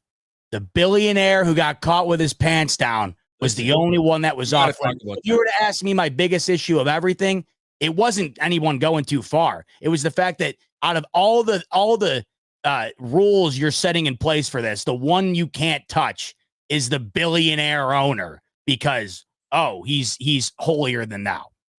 We got to talk about that one because that one was weird to me, right? So for those that watched or who didn't watch, there was who's the bald dude that he's the Jeff he's the king of roasting people. Jeff Ross. So the rule is and Matlock, you said it right. You said that I said there were no rules. There was one rule Tom Brady said. Well, Matt said he said no to kids. That's a stunner to me because his kids were a topic of several jokes. So that must have gotten looked over. They said there was liquor in the system. So, I mean, when liquor's in the system, you start to flowing, right? So everybody was going in on Giselle. Apparently, Giselle was like, I'm not happy about how they just went off. She got torched. She got lit into. And that's part of a roast. When you're getting roasted, everything's on the line. But Robert Kraft is the only one that's not allowed. So Jeff Ross was about to get in. And Tom Brady, I see Tom Brady kind of shift himself and look over at Jeff Ross. Jeff Ross keeps going. Tom Brady gets up. He's like, hey, not that fucking joke. Or something like that. He's like, knock it off. Or not that. And then he's like, okay. And backed off. Everything else was a go. That's why Jeff Ross is a legend. Because that was probably the most memorable joke of the night. We almost got a Chris Rock, Will Smith situation. We definitely could have. But here's the kicker. So as this is going, everyone and their mama knows that Robert Kraft and Bill Belichick, bad blood between the two of them. For you name it, letting me go, just having division between my quarterback, you having more of a relationship with the quarterback, and I'm the head coach. I'm trying to make decisions, and you stopping from making decisions. This stems back years. So Kevin Hart was like, hey, Bill, come on over here. While Robert Kraft is up on stage kind of giving his speech, he's about to walk off. He's like, no, hold on a second. Bill, come on over here. That's like you and your new girl are hanging out and one of your bozo friends is like, hey, ex-wife, come on over here. Let's take a picture together. And you know there's some turmoil between the two of them. Wrong thing to do, Kevin Hart. Not the right thing to do. That's why I loved it. Because not only did I love the jokes, but from the awkwardness and the bitterness from the football side of things, it was just awesome to watch this all kind of come together. It was crazy. Yes, Matt, look, that's exactly what he said. Don't say that again. Don't say that again. That's exactly what Tom Brady said. So picture this awkward moment between two people that they clearly know there's an elephant in the room. And now Kevin Hart is like, hey, come on over here, guys. Let's take a photo op. And they take a shot together. I'm not even looking at Robert Kraft. He's an old man. I'm looking at Belichick. Belichick was not having it, but he played cool. He's like, I'll be cool. I'll take my shot. I'm going to turn my back and walk away. I didn't even have nothing to say to this guy. I'm out of here. Boy, was that awkward. But the rest of the show, money. Absolutely. What do you think? Do you think it went too far in any areas? Did it go too? Listen, you know what? I'm going to tell you right now. I fast-forwarded Gronkowski because I don't like that individual at all. I'm not a fan of him whatsoever. And okay, let me give him a shot. And maybe nerves get into it as well. Sometimes you're nervous and you're reading a teleprompter. I only know this because I went for Canadians that are in this, I went to the Junos. The Junos are like the Canadian version of the Grammys. All right. So one of my homies is he's with SoCan they call it. And he's like, yo, I'm in Halifax. Yo, come on through. We're going to the Junos. So I got suited and booted, ready to go. And I'm watching how this all plays out. So they get the crowd to say, when this happens, I want you to do this. When this happens, I want you to do this. And they got I don't know what they call them, the people that kind of get the crowd going before an artist comes out. Anyway, there's a huge teleprompter that's got the person's lines that are on there. So for you not to forget your lines, everything is there. And it slows down, it rewinds, it comes back around. So I kind of knew that. So while this roast is going on, everybody's reading their stuff on the screen. And here comes Gronkowski just winging it and making stuff up and not paying attention. Just a complete clown show. You could have just plucked this guy out and the show would have been amazing. I think he ruined it, in my opinion. Just a big. He was also the butt of like so many of the best jokes. That was what was great about it, bro. That's another thing too. How many times you gonna get called dumb? Yo, it's gotta be rough. It's rough, man. You're known as a big dummy. Like, come on, fam. Like, there comes a time where you're like, all right, I get it. But yo, none of these guys stopped. Oh, Gronkowski, I'm not a fan. I just love watching the awkwardness. Like, Brady was visibly uncomfortable throughout the majority of it, which is why I just loved it. But here's another thing too. You can't hide. You can't hide your face. You got to sit there and just take it. Oh my goodness, man. I don't know. Could you sit through a roast? I was just going to ask you that. Well, for the alleged $25 million deal he just signed with Netflix, you're damn right I could sit through a roast. But the thing that confused me a bit, usually you do this with guys who are like washed up. They're like, their career is way in the past. Brady just retired. He's still at the pinnacle of sports. He's about to start the Fox broadcasting. So he'll still be in our face for every week in the biggest game on Fox each week. It didn't seem like the right timing for it, and it didn't really seem like it was up Tom Brady's alley. It was odd. I loved it. Like I loved it because I couldn't believe it was happening. I couldn't believe he signed up for it. I get the dollar amount, but we're talking about a guy that 25 million is probably a dash in the pot for him. So I mean, I don't know. I think the question is, Rico, is who else would you like to see roasted like that? Like an athlete? Who else would you like to see? Who would I like to see roasted? Ooh, Mahomes, when he's all said and done, I would absolutely love it. Because we hate Mahomes, but respect him at the same time? Right, and that's exactly what Brady was to me. yeah, for sure. I think that's what added the intrigue to me. Like, you had that extra special hate for the Patriots and Brady. So that's what's got to be like an element to us that maybe everybody else didn't get to enjoy as much. Charles Barkley would be a really good person to roast. And he would be a real good sport. Oh, he definitely would. He's hilarious. LeBron James, I feel like get up there. If LeBron James were to get roasted, I think that could get really bad. It could get very bad. It could get really, really bad with LeBron James because there's a lot of hatred for LeBron James. But here's the thing with roast, right? Because like, unless if you got to invite the proper people, number one, you can't just invite random folks. You got to write the proper people that respect the person, right? Because I was thinking to myself, like, what if one of those people in there actually really hated Tom Brady and they invited him and he starts just revealing all sorts of stuff about Tom Brady? That's what Ben Affleck did to Belichick. That's why it was so weird. I didn't see that part. Did I miss that part? I must have missed that. It's so bad. That's probably why you like missed it. But at the end of it, he's just like looking at Bill. He's like, you know what I would have done if I was the head coach and I had that man at quarterback? Like it was. Oh my god! It wasn't funny and it was weird. Yeah, it looked like he was on something. It was on. I wouldn't be surprised. You're right. You gotta have it coming from a love like you. I'm sure we're guys, man. We rib on each other. Me and my buddies have said the most heinous shit to one another. So I don't think it's much different. If you get someone up there though that you don't like and they don't like you, then it's different. Rodgers would be incredible. I couldn't see him doing a good one. Oh, and he'd be a good sport about it. Jeff King says for $25 million, I would have sat up there in the Speedo and took that abuse. Yeah, you could have sat and tarred and feathered me in a Speedo for $25 million on Netflix television. Yeah, but for the most part, I think I enjoyed it. Actually, when you said, yo, go ahead and watch that thing, like it's worth it. It was worth it until I got to Gronk. So I was like, come on now, Gronk, you got to chill out. But this guy right here, I gotta play this clip because I thought this guy, she was amazing. First of all, let me just share my screen real quick because just to give you guys an idea of the things that were said in this roast session, I'm gonna tell you, it's something else. Tom also lost $30 million in crypto. Tom, how did you fall for that? I mean, even Gronk was like, "Me know that not real money." This lady right here, bro, she was on one. So what's crazy about Nikki Glaser is I'm a huge fan. We went and saw her live in her like regular stand-up we didn't love, but every time I've seen the roast, incredible. And this guy right here was the one that killed it for me.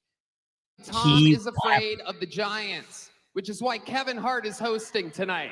All night, he's been using the stool that Aaron Hernandez kicked out from under himself. Kevin is so small that when his ancestors picked cotton, they called it deadlifting. Tom Brady is a patriot, which is surprising considering he looks like a Confederate fag. Clearly, your ex-wife takes after you. I hear she's out there draining balls right now. People love you, Tom. You have the same fan base as Kyle Rittenhouse. Gronk, I'm happy you could take a break from writing Santa letters to be here today. I knew you were here when we were all out of chocolate milk backstage. You look like the final boss in George Floyd, the video game. Jeff is so Jewish, he only watches football for the coin toss. Nikki has such a bad eating disorder, the industry keeps shoving her down our throat.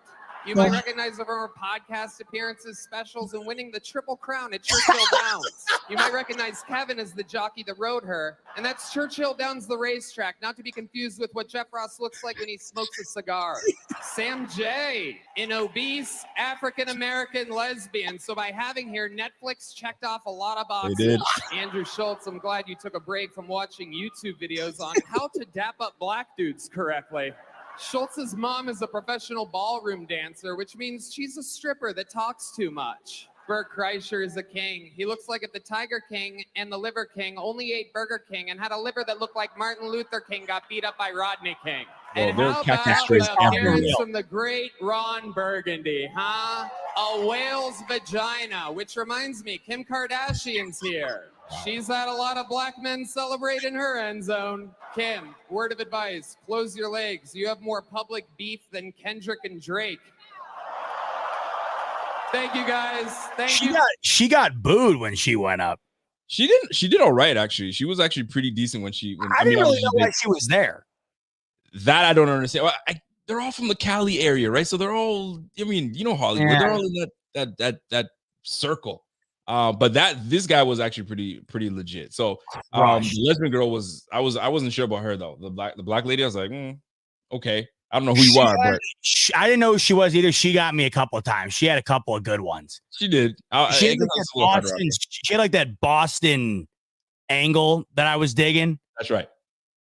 Dude, I don't know, man. I mean, I don't know what else to say other than I was brought to tears on numerous occasions watching. That was pretty impressive. So somebody said that when Gronk smashed the shot glass, it actually hit somebody in the face. Dude, I would have given anything to be that guy. The lawsuit, could you? I mean, oh my God, that got hit, allegedly. But that's the thing. What are you doing? This is what I'm talking about. Dumb stuff. Like, I don't know if it was staged or not, but like years ago when it was who was it? Steve Harvey was on New Year's, and there was a big Lego. Remember? Of Steve Harvey. Now, whether they were staged or not, I don't know if it was staged or not. He grabbed the Lego thing that probably took someone hours to do and just smashed it. And I was like, dude, get this guy off my screen, man. And on top of that, I just keep remembering him doing that thing to Trey White. I was like, yo, this guy's a big bozo. Straight. You know what the irony in Gronk is that he's so smart in the sense that he knows how to play up the dumb shtick. The amount of money he's made just being a public dummy, like the USAA commercials. It's just Gronk being an idiot. Yeah. Where he's like, where did you serve? And she's like, I'm talking about your serve. And he's like, oh, like everything he's in, it's just him being an idiot. But I guess the joke's on all of us. The guy's banking on it. I guess. It must be odd, though. Like your whole persona is just being a dummy. That's craziness to me, man. My man said we should roast Rico on podcast. No, thanks. We ain't there yet. That's called the comment section. We ain't there yet. Yeah, I know. That's what the comment section is for. Yeah. But yeah, I mean, that was to me, that was a good roast. I think Charles Barkley would be a great person to jump in and roast. He would. The Manning one was good. The one from Manning, what's his face? Pete Davidson goes up and he goes, Payne, one of my favorite moments of you is when you were in the Goonies yelling, "Hey, you guys!" and Payne looks just like that guy. That joke was from. Yes. Oh my God. But okay. that joke was stolen. Schultz stole that from Pete Davidson. He did that a few roasts ago. I knew I heard it somewhere. It was incredible. I knew I heard it somewhere. So, folks, if you guys enjoyed that, I mean, if you haven't watched it, go ahead and jump in and watch that. We are halfway through the second hour. And, I mean, if you guys want to, you want to take some phone calls today? Sure. Yeah. If everybody's but we won't take it yet because we do want to talk about if we want to transition away the draft. And when I'm not talking about this year's draft, I'm talking about previous drafts because the big chatter, you know what it is, Z-Bot. You can't judge a draft class until 3 years after. Then you could really get an idea of what these draft classes are like, right? And if we succeeded or if we failed. So Z-Bot and I are going to jump in to do a couple draft classes and see if we can come to an agreement on whether we feel that it was a success or it was underwhelming. Mm-hmm. And we're going to start with, well, before we do that, we got a super chat that came in from Tyson. Tyson sent a super chat in. Appreciate it, Tyson. He says, Christmas belongs to the NBA. Period. NFL is doing this is weird. And like what my man Z-Bot said, not anymore, bro. The biggest casualty in all of this was the NBA. That was their day. Now the NBA's got nothing. I mean, this is why the NFL is stopping at nothing. They are taking over every area imaginable. And that's why it just keeps getting bigger and bigger and bigger. And that's why these players are saying, I want 30 mil a year, 35 mil a year. My quarterback needs to get 50 mil a year. My receiver needs to get at least 25. And it's just going to get bigger and bigger and bigger. And yet the running backs still continue to get disrespected when everybody else is getting their pay. Cornerbacks are getting paid. Receivers are getting paid. Tight ends are getting paid. Linemen are getting paid. The running backs are just still getting disrespected while the money goes up. The money keeps increasing. So like the NFL is like my man Z-Bot said, man, NFL is king now, man. They're trying to do it all year round, and I want everything. I want it all. They're taking over. So get used to it. But get used to it. We just don't want the Bills to play on Christmas because that would suck. My man Matthew, that video. What's up, Matt? Matt says this is hilarious. I love this roast. Keon looked good. Also, we have someone on the team with Bills as his last name is Keaton Bills. That's right. So speaking of Keaton Bills, I'm gonna tell you this right now.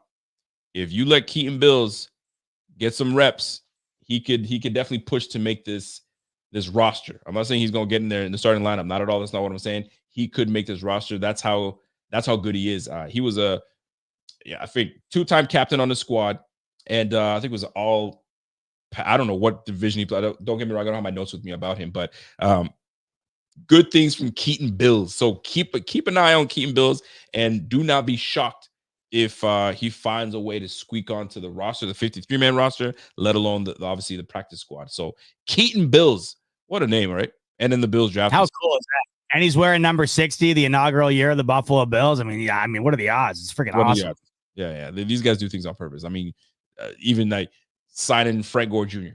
Did you really need to sign Frank Gore Jr.? No, not really, but you did it anyway, just to kind of give him an opportunity. And opportunity is what it's about. It's all about getting the opportunity. So we shall see. My man Walter says running backs got paid this offseason.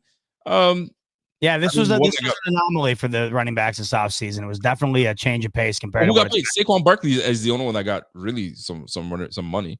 Well, there were multiple running backs who changed. Did Josh Jacobs get big money? I don't think he got big money. Jacobs changed. Aaron Jones changed. Barkley changed. Saquon, but I think he's the one that got big time money. But nonetheless, DeAndre Swift changed. But a lot of these guys got low. You know what I mean? So I mean, we'll see. I gotta go back and take a look, see and what's going on. So the draft class, folks. The draft class. Shall we start with 2020 draft class? So here we go.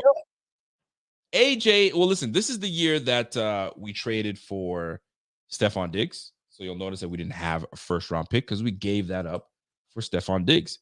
So we've got our first pick of the day or of this draft class was our friend AJ Epinesa. AJ Epinesa, I mean, let's start off with AJ Epinesa first and foremost. So your thoughts overall when you think of AJ Epinesa, what he's done, and what you project to see from him. And do you believe in him? AJ Epinesa. I like AJ Epinesa, but I think that on the roster as it stands right now, there's probably two guys that I would take ahead of him. I don't know if you go back to that draft, and I think if you have the redo, you're not going AJ Epinesa. He's shown some flashes for sure, but we have not seen that level of consistency or that next step to where I personally am willing to be reliant on him. I think that same conversation, however, was had about Ed Oliver, and he made that next step. Greg Rousseau's had some conversations surrounding him. I think he's taking strides. He hasn't taken that Oliver type step, but he's been taking steps. I think Epinesa is certainly a guy you want on your team, but he's not a guy that you want to be a focal point. And I think when you're being taken in the first pick of your draft, that's what you're drafting a guy to be. He has not been that guy. So AJ Epinesa in the time with the Buffalo Bills. What was the pick number again for him? He was pick 54 in the second round. Let me just go back. So we've got pick 54 in the second round. All right. So that is our guy, AJ Epinesa. Here, well, yeah, I guess when you look at it like that, for a late second, I didn't realize it was that. Yeah, keep that in context. Keep that in context. For a late second, I think AJ. Would you not agree that AJ Epinesa has been, if you were to define him, a late second? Maybe he's been a little under that, but I wouldn't say it's a far cry from. I didn't realize it was that pick number. That's not as far of a cry as I thought. No, it isn't, but I think it's because it was our first pick of the day. So if some people might look at it, that was our first pick and that was the pick we made. Well, listen, that was the second pick, right? Now, in the time that he's been with the Bills since 2020, he's amassed 15.5 sacks. He's had 6.5 sacks back to back in the last 2 years. He's got 2 interceptions, and he got 2 in 1 year, and that was last year. He got 2 picks last year. So one was against Mahomes, wasn't it? Absolutely. So he's coming on. He's coming on as a bona fide, a good, solid key contributor to the team. The fact of the matter is this: he's got himself a second contract. That to me is a success, because if you're not a success, you don't get a contract. You don't get renewed and brought back to the team. You're normally, thank you, it's been great, have a good day. So the fact that we brought back AJ Epinesa, he earned himself a second contract.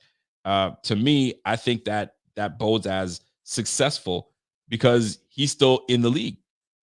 Everyone knows in this game, you 3.5 years and you out of here, bro. That's what you got.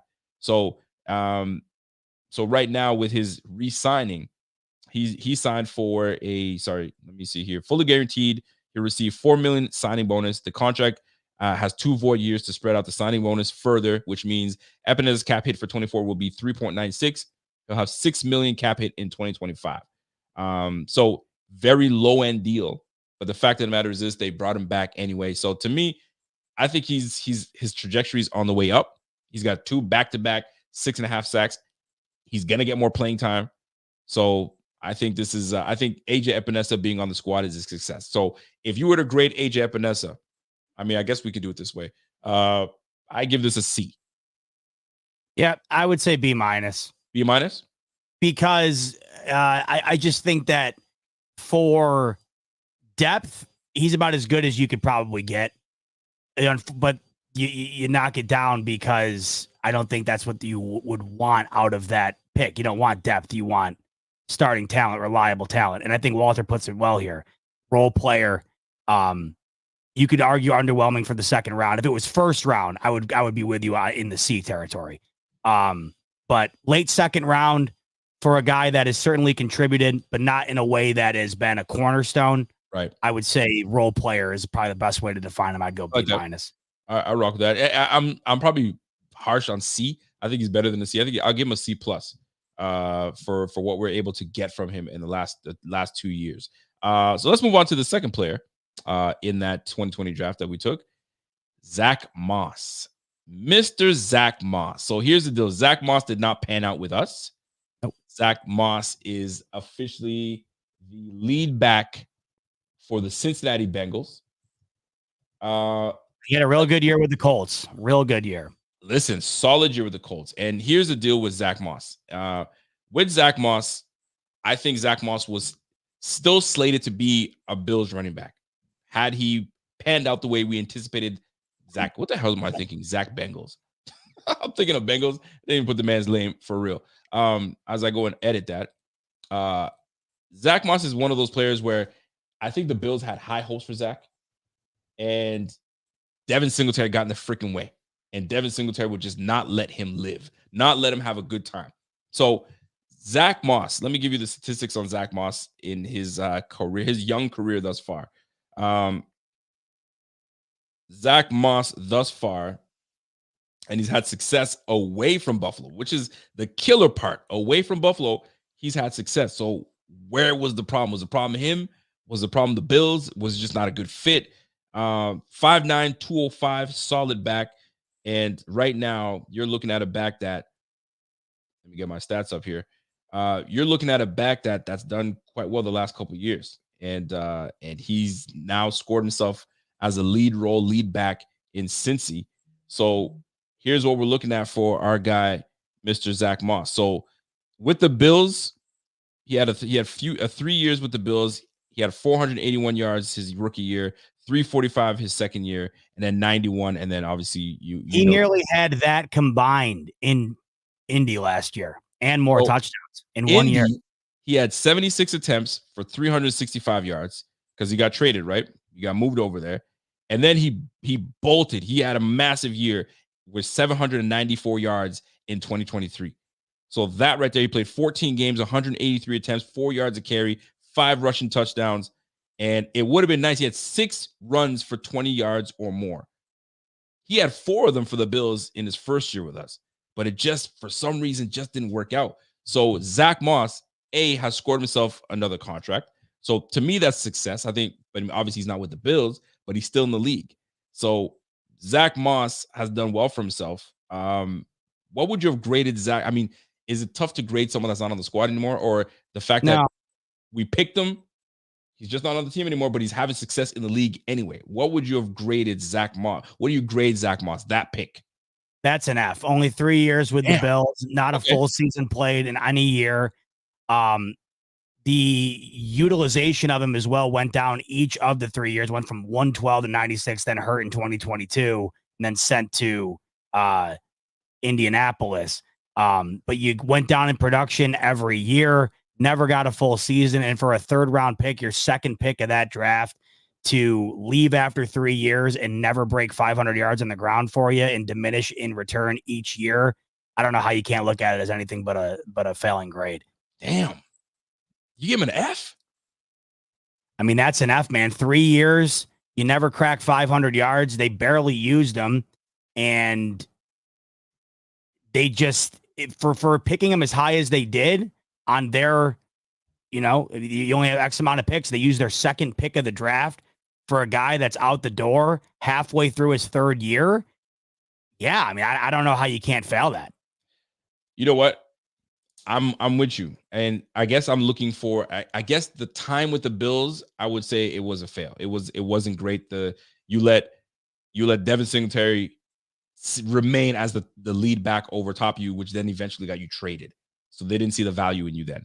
So I can see that. But then you see him have success elsewhere, score himself a 2-year contract, a 2-year deal worth $8 million with the Bengals, 4 years $4 million guaranteed. Then it's like, okay, so then it was a bad fit. So it wasn't a bad player. Just, I guess, the Bills selected him where they selected him and how they utilized them. It didn't work out. So I guess you can give it an F. I might give it a D. I might give it it's a passing grade only because he's still in the league and he scored himself a 2nd contract.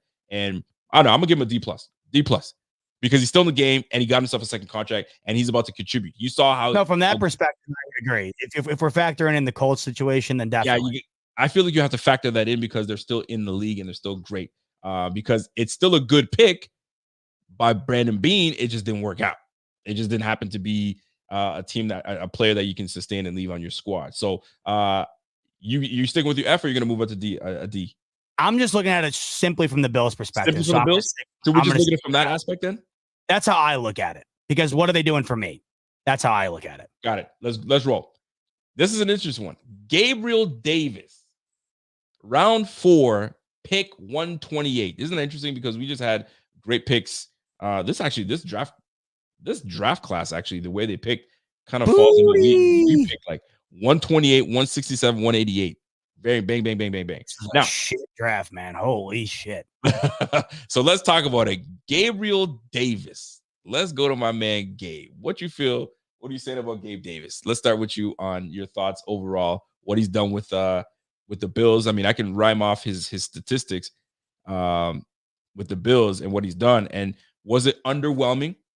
Was it where we needed him to be with being a 4th round draft pick? Your thoughts on Gabriel Davis. So in 4 years with the Bills, Gabe Davis, 64 games played, 47 started, 299 targets, 163 receptions.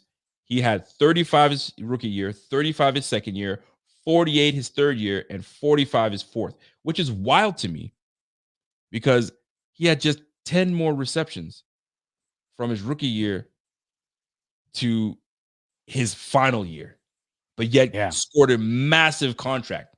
Go figure. That's also when Diggs came to the team as well. In 2020. And that's his rookie year that he played. I mean, in his rookie year, 599 yards. Following year was 549. Then he exploded with 836 yards. That's the 2022 year. By far his best year. By far his best year. Including the playoffs as well. Where he 93 targets in 2022. 93. Down to 81 in 2023. 746 yards. And over those 4 years, he averaged 16.7 yards a reception. He had 27 touchdowns, 7 his first year, 6 his second year, and then he followed up with 2 7-touchdown years in 2022 and 2023.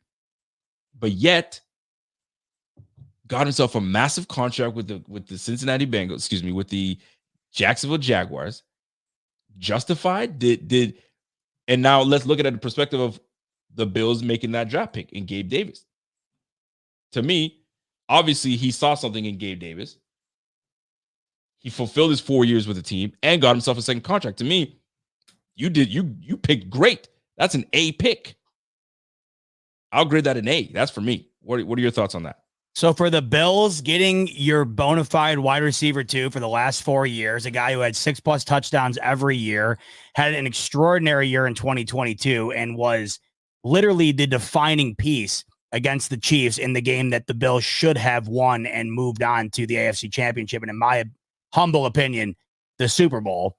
4th round pick 128 to go up each year from his rookie year. I know the yards fell down a little bit this past year, but everybody's did. I think that is conducive to how the end of the year went for the Bills. The passing game went down in general for everybody across the board. But when you look at how he started his rookie year, it either stayed very consistent when we're talking about the touchdowns and the receptions, or it increased. For that value that they got out of him for a 4th round pick, I think that is a B to, I would be, if I'm being a bit generous on a Friday afternoon, I'd say maybe even a B+ for what the value was for the Bills out of the 4th round. I would say from a value perspective, that was their best pick of the 3 thus far. Wouldn't you agree? Ooh, in that draft class? From the first 3 picks, from a value, 100%. Yeah, from a value perspective, 4th round to get a guy that was easily your wide receiver 2 throughout. I mean, Cole Beasley was when he was around, but Gabe certainly became that once he left. For sure. And then, as you said, the Bills could have paid him and kept him if they wanted to. He was clearly valuable enough. That was one of the first free agent moves of the day, if you remember. Jacksonville signing Gabe Davis. He was signed instantly. So I know I said I'm going to keep it to the Bills, but my point is he was desirable enough to where the Bills could have kept him.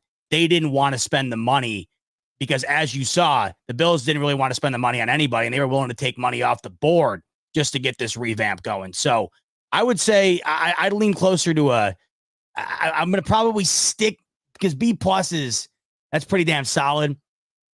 I would definitely hear the arguments, and I'm leaning towards it, but I'll probably just stick with the B because he is no longer a Bill after his first contract. But for what you got out of him, out of a 4th round draft pick, you really couldn't ask for much more. I'm with you, man. I'm gonna go with an A simply because you found yourself a receiver 2 for 4 years straight, a contributor, one that you potentially saw a future with. And it came down to finances at the end of the day. If his number, if he was willing to really stick it out and really want to make something work, I think the Bills would have brought him back. The numbers would have been slightly a little less, but that's not the type of game that we're here to play. The Bills need here to play either. But the fact you found that value in the 4th, and now he just scored himself a second contract, and now he's going to battle for receiver 1, maybe in Jacksonville. So that's a win for. Yeah, I got to bump this up to a B+. The more we're talking about the fact that this is a 4th round, I mean, what kills me is a good pick by Bean. It is. Like, it's really hard for me to go that high for a guy who's gone after his first contract, but you can't deny the value you got out of a 4th rounder there. Great value. I think that's great. That's great value. So B+, you moved it up, B+.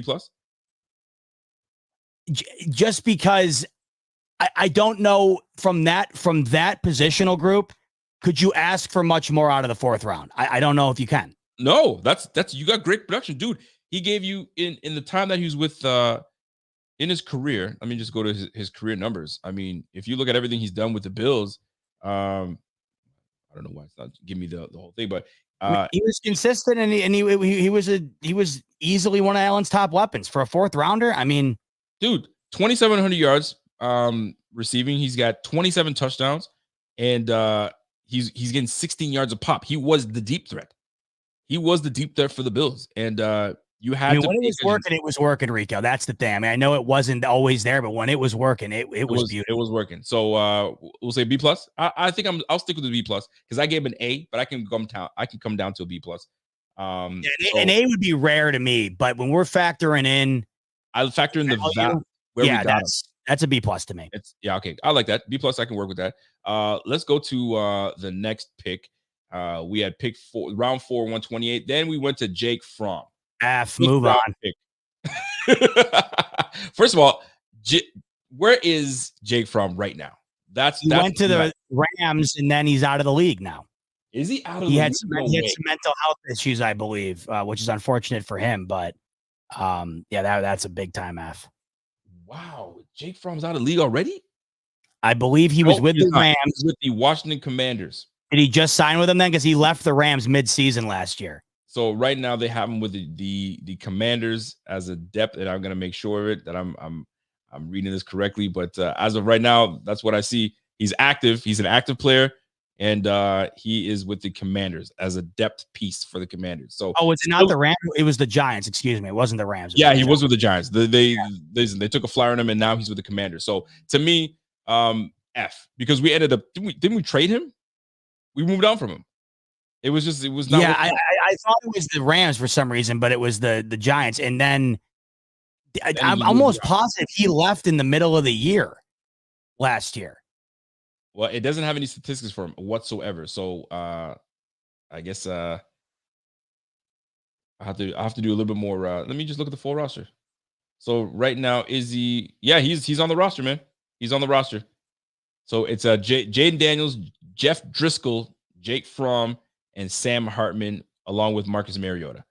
So he ain't making that squad. He's just there. He's just there for camp arm, practice squad. So F. Like you said, F, move on. Really not much to talk about. But the fact that we took him in the 5th round, you can get really good value in the 5th. And I get what they were trying to do. I get what Bean was trying to do. Let me get a quarterback that, if need be, can come in, has had success. When he played at Georgia, has had success, big time conference. If my man Josh Allen were to go down, at least we got Jake Fromm. Epic fail, mistake, move on. Like you said, that's an F. We didn't like that pick. Move on for Jake Fromm. Then we go into Tyler Bass. This was an interesting one. Tyler Bass. Your thoughts on Tyler Bass? Let me jump in with Tyler Bass. Tyler Bass was looking real good. Tyler Bass, actually, you know what? For what we know about Tyler Bass, he got himself a second contract. All right, he earned himself a second contract. So, that's great. He started off his career fantastic. Last year was underwhelming, if you will. And then the way we end our season with Tyler Bass missing wide right, of all things, to miss a kick, and you go wide right, implicating in the playoffs, it's brutal. That's a brutal way to go. And it sucks because there's a lot of pressure on kickers, man. They don't ask you to do a whole lot, but when we do, it's under tight circumstances. We need you to be excellent.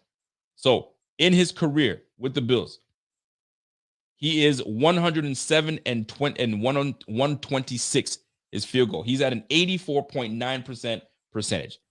I don't know if that's just considered pretty good. 8 out of 10 field goals he's hitting. I guess that's good. But like, do we want good or do we want excellent? Especially because we paid him a second contract. From 20 to 29 yards, he's perfect. 32 for 32. From 30 to 39, he's 36 for 43. From 40 to 49, he's 26 for 31. And then from 50 plus, he's 12 for 19. His long is 58 yards. He's 205 for 210 in extra points. So he's missed 5 extra points in his career. So what are we grading Tyler Bass? Which is so interesting. That's a solid B for me. Round 5, gets the second contract, and I think he's been pretty damn good for the Bills. There are times where Tyler Bass looks like the best kicker in the league. He did have the yips at times last year. And unfortunately, towards the end of the year, I was losing faith in Tyler Bass. It just seemed like something was up. I don't necessarily know what, but throughout his time here, from 2020 on, I think he has been a real solid piece at a very pivotal position for these Bills. And when you're talking about getting that guy in round 5 to extend him for a second contract, I like Tyler Bass, and I certainly think that the ceiling hasn't, I don't know if it's necessarily been reached. I think last year might have been in the anomaly because he has been more than solid up until last year. Really felt like the only time where you were starting to question him a bit. But I like Tyler Bass a lot, and that's a solid B for me in the 5th round. I'm going to agree with you. I'm a B for Tyler Bass. He's had some really good moments where, if not for Tyler Bass, I mean, he had his best year was his second career year, his second season. He had a monster year his second season. So I was a big fan of Tyler Bass, and still am a big fan of Tyler Bass. But you know, I mean, circumstances happen. They happen. Things go awry, but when we need him, for the most part, he gets us where we need him to get us. He just had moments he had lapses in judgment, that pushing the ball right, man. Like for the way that game went, where Jordan Poyer causes a fumble, like at the goal line, when we think it's doomed, we're done, put a nail in the coffin, it's a wrap. We get the ball back, ball goes out of bounds, we're back in it. We march, we make plays, we get clutch plays. For him to just miss that kick, that is deflating. He must have felt like the loneliest person on that flight back. Excuse me, not even, because it was a home game. Golly, that's even worse, right? So it's one of those moments where you can't look at anybody. You're on the bench with your helmet on, sideline. Tough. But nonetheless, he's given us some great moments. He's been clutch for us in moments. So I got to give him a B. But boy, we can't have that BS again next year. We got to be more consistent because, boy, we need that. We need that boy to really be on his game. Shout out to my man Rev. What's up, Rev? Rev says, bump Bass. He can go. See, come on now. See, this is my problem with Rev. Rev is very recency bias, Rev. You know what I mean? Rev, it's very, very, if something happens, it's game over for that guy. It's right off the bat. He's like McDermott with a rookie running back. Golly, Rev is like, fam, you missed that kick, you out of here, bro. I listen, man. You don't got no time to redeem himself. You don't think he's gonna be working his tail off to try to come in next year and never miss a kick? What if he goes perfect? I mean, and too often, it's like anything else too. Who are you replacing him with? Like that's the other thing too. That's the other thing I factor in as well. Like, okay, you get rid of Bass. Who else is just laying around there that's going to be better? Nobody. This is the thing, man. We as Bills fans, and I'm not, and it's gonna sound like we're picking on Rev, but we as Bills fans do this often. Get rid of him. He's a bum. Okay, but for who? Like when they were like, get rid of McDermott, he's a bum. Boy, did I hate that conversation. Okay, who you gonna bring in? You want Rex Ryan again? You want Rex Ryan? Like, everybody cut it out. Just everybody calm the heck down. But anyway, so yeah, Tyler Bass, we give him a B. We good with that? B is where I'm at with it. I like it. Let's roll. Let's go to Isaiah Hodgins. I mean, listen, that's an interesting one. Isaiah Hodgins, to me, he's still in the league. He's with, if not for Brian Dable, is Isaiah Hodgins still in the league? He is, but probably not in the role that he was in last year. But do you know why? Maybe the reason he's still in the league is because he went to a coach that's familiar with him. So I'm curious as to how most people feel about if what do you grade this pick? Let me just put it that way, because he's still in the game. We drafted him in the 6th round? Was he a 6th round pick? 7th round pick? Mm-hmm. He is a 6th round pick, 207. I mean, that's an F. He had 6 targets with the Bills. He didn't even play more. He didn't even play 3 games. He played 2 games for the Bills and contributed 41 yards.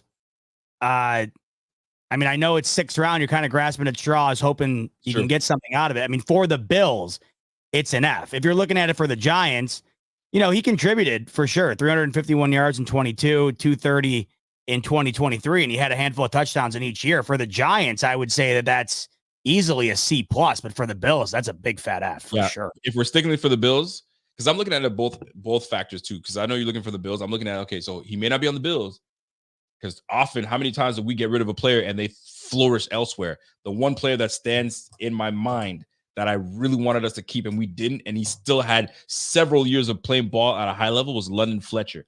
Why did we move on from London Fletcher? I'm still mad to this day that we moved on from London Fletcher. London Fletcher can still play, and he played so well. Wyatt Teller, right? A lot of players. Gilmore. I mean, there's a bunch. So, like, we move on from Nate Clements. We move on from these players so soon, and you're like, man, we could have held on to them. Maybe we should have paid them. But at the end of the day, it is what it is. So for the team aspect, I agree, F. Overall, because he had some success with the Giants, but then last year, not so great. He was an anomaly. He didn't have the success. So I'm saying a D. It's a D. He's a 6th round pick. You're not expecting a whole lot from him. I think D is an apropos grade. For the Bills, it's an F because we ended up shipping him, or we moved on from him. So away we go. I say that is accurate. So last but not least, Dane Jackson. Dane Jackson's a tricky one for me. Dane Jackson came in 7th round pick out of Pitt, to pick 239. He was a fan favorite when he got onto the field. He was where he needed to be, right place, right time. I remember when his rookie season, he was that dude. He was like, we're like, okay, we might have something in a 7th round draft pick. Good on Bean for drafting a player that can contribute right off the bat. Dane Jackson, spent how many years did he spend with the Bills? 3 years with the Bills? 4 years for Rico. I mean, we're talking 3 years from 21 to 23 where he played damn near he was featured in at least 15 games. For a 7th round pick, this to me is no less than a B+. I like it. I'm with you. I like this. This was a great value pick in the 7th round from Pitt. You 7th round to get a guy contributing 15+ games the last 3 years. The depth that they needed, especially with the injuries that they were facing on the defensive end of things. 7th round pick, guy still in the league. He was able to play out the duration of the 4 years with the Bills each and every year. And he it wasn't like he just minimally contributed. He contributed like in a major way when you factor in him being a last round pick. There's no way that's anything less than a B+ to me. Totally agree with you. And in the time that he was with the Bills, 4 years with the Bills, 129 solo tackles. He had 2 forced fumbles, 1 fumble recovery. He had 3 interceptions as a Bill, and he had 28 pass breakups. That might even be an A-, honestly, Rico, for 7th round. That might even be an A-. I like the B+. B+ is great. I think because he had some moments where you're like, okay, Dane Jackson, turn around. Dane Jackson, turn around. Get your head around. But 7th round pick, 4 years. Yo, you know what? Let me bump that up. Let me bump that to A. I like an A. That's a good pick. That's a great pick for the Bills. They got great value out of it. And now he's the starting corner, or he's going to be the starting corner in Carolina, across from J.C. Horn, is it? In Carolina. So not bad. Not bad for that 20. I'm going to do a grade calculator and see what the overall grade of this was. I like it. Let's do that. So I'm trying to think. how does this work with the letter grade? Let's see. So as you figure that out, Walter says giving credit to a team for a player they traded is like changing your answer that was right on the test and wanting credit because you originally had it right. He wants us to just stick to your pick with the team, and that's it. I get it. I get what you're saying. But yeah, let's if you have that grade calculator, let's talk about it. In the meantime, let me pull up the draft class for 2020. AJ Epinesa, Zach Moss, Gabriel Davis, Jake Fromm, Tyler Bass, Isaiah Hodgins, Dane Jackson. So AJ Epinesa, I believe we gave him a B minus, right? A B minus. We bumped it up to a B minus. Zach Moss, we gave an F, right? Because he went to we traded him. You said F. I think I said I put him up to a D because I think he was still contributing elsewhere. We'll go in the middle and we'll do a D minus then. That's fine. I'm good with that. D minus. Okay. Gabriel Davis was an A. I think we had. Didn't we do B plus for Gabe Davis? I thought we gave him an A. Did you give him an A? I gave him an A. I liked it. 4th round pick. I said B plus, so we'll go A minus in the middle. I'm with that. Okay. Jake Fromm will give an F. Yep. Tyler Bass, we said B. I think it's a perfect grade. Isaiah Hodgins, we'll say F. Yep. And Dane Jackson, A. I'm gonna go A minus. A minus? In the middle, B plus. I can roll with that. So the overall grade, Rico, for the Buffalo Bills 2020 draft class is a C minus. Oh, how about that? That is failing grade. Jake Fromm killed it. Jake Fromm, Isaiah Hodgins.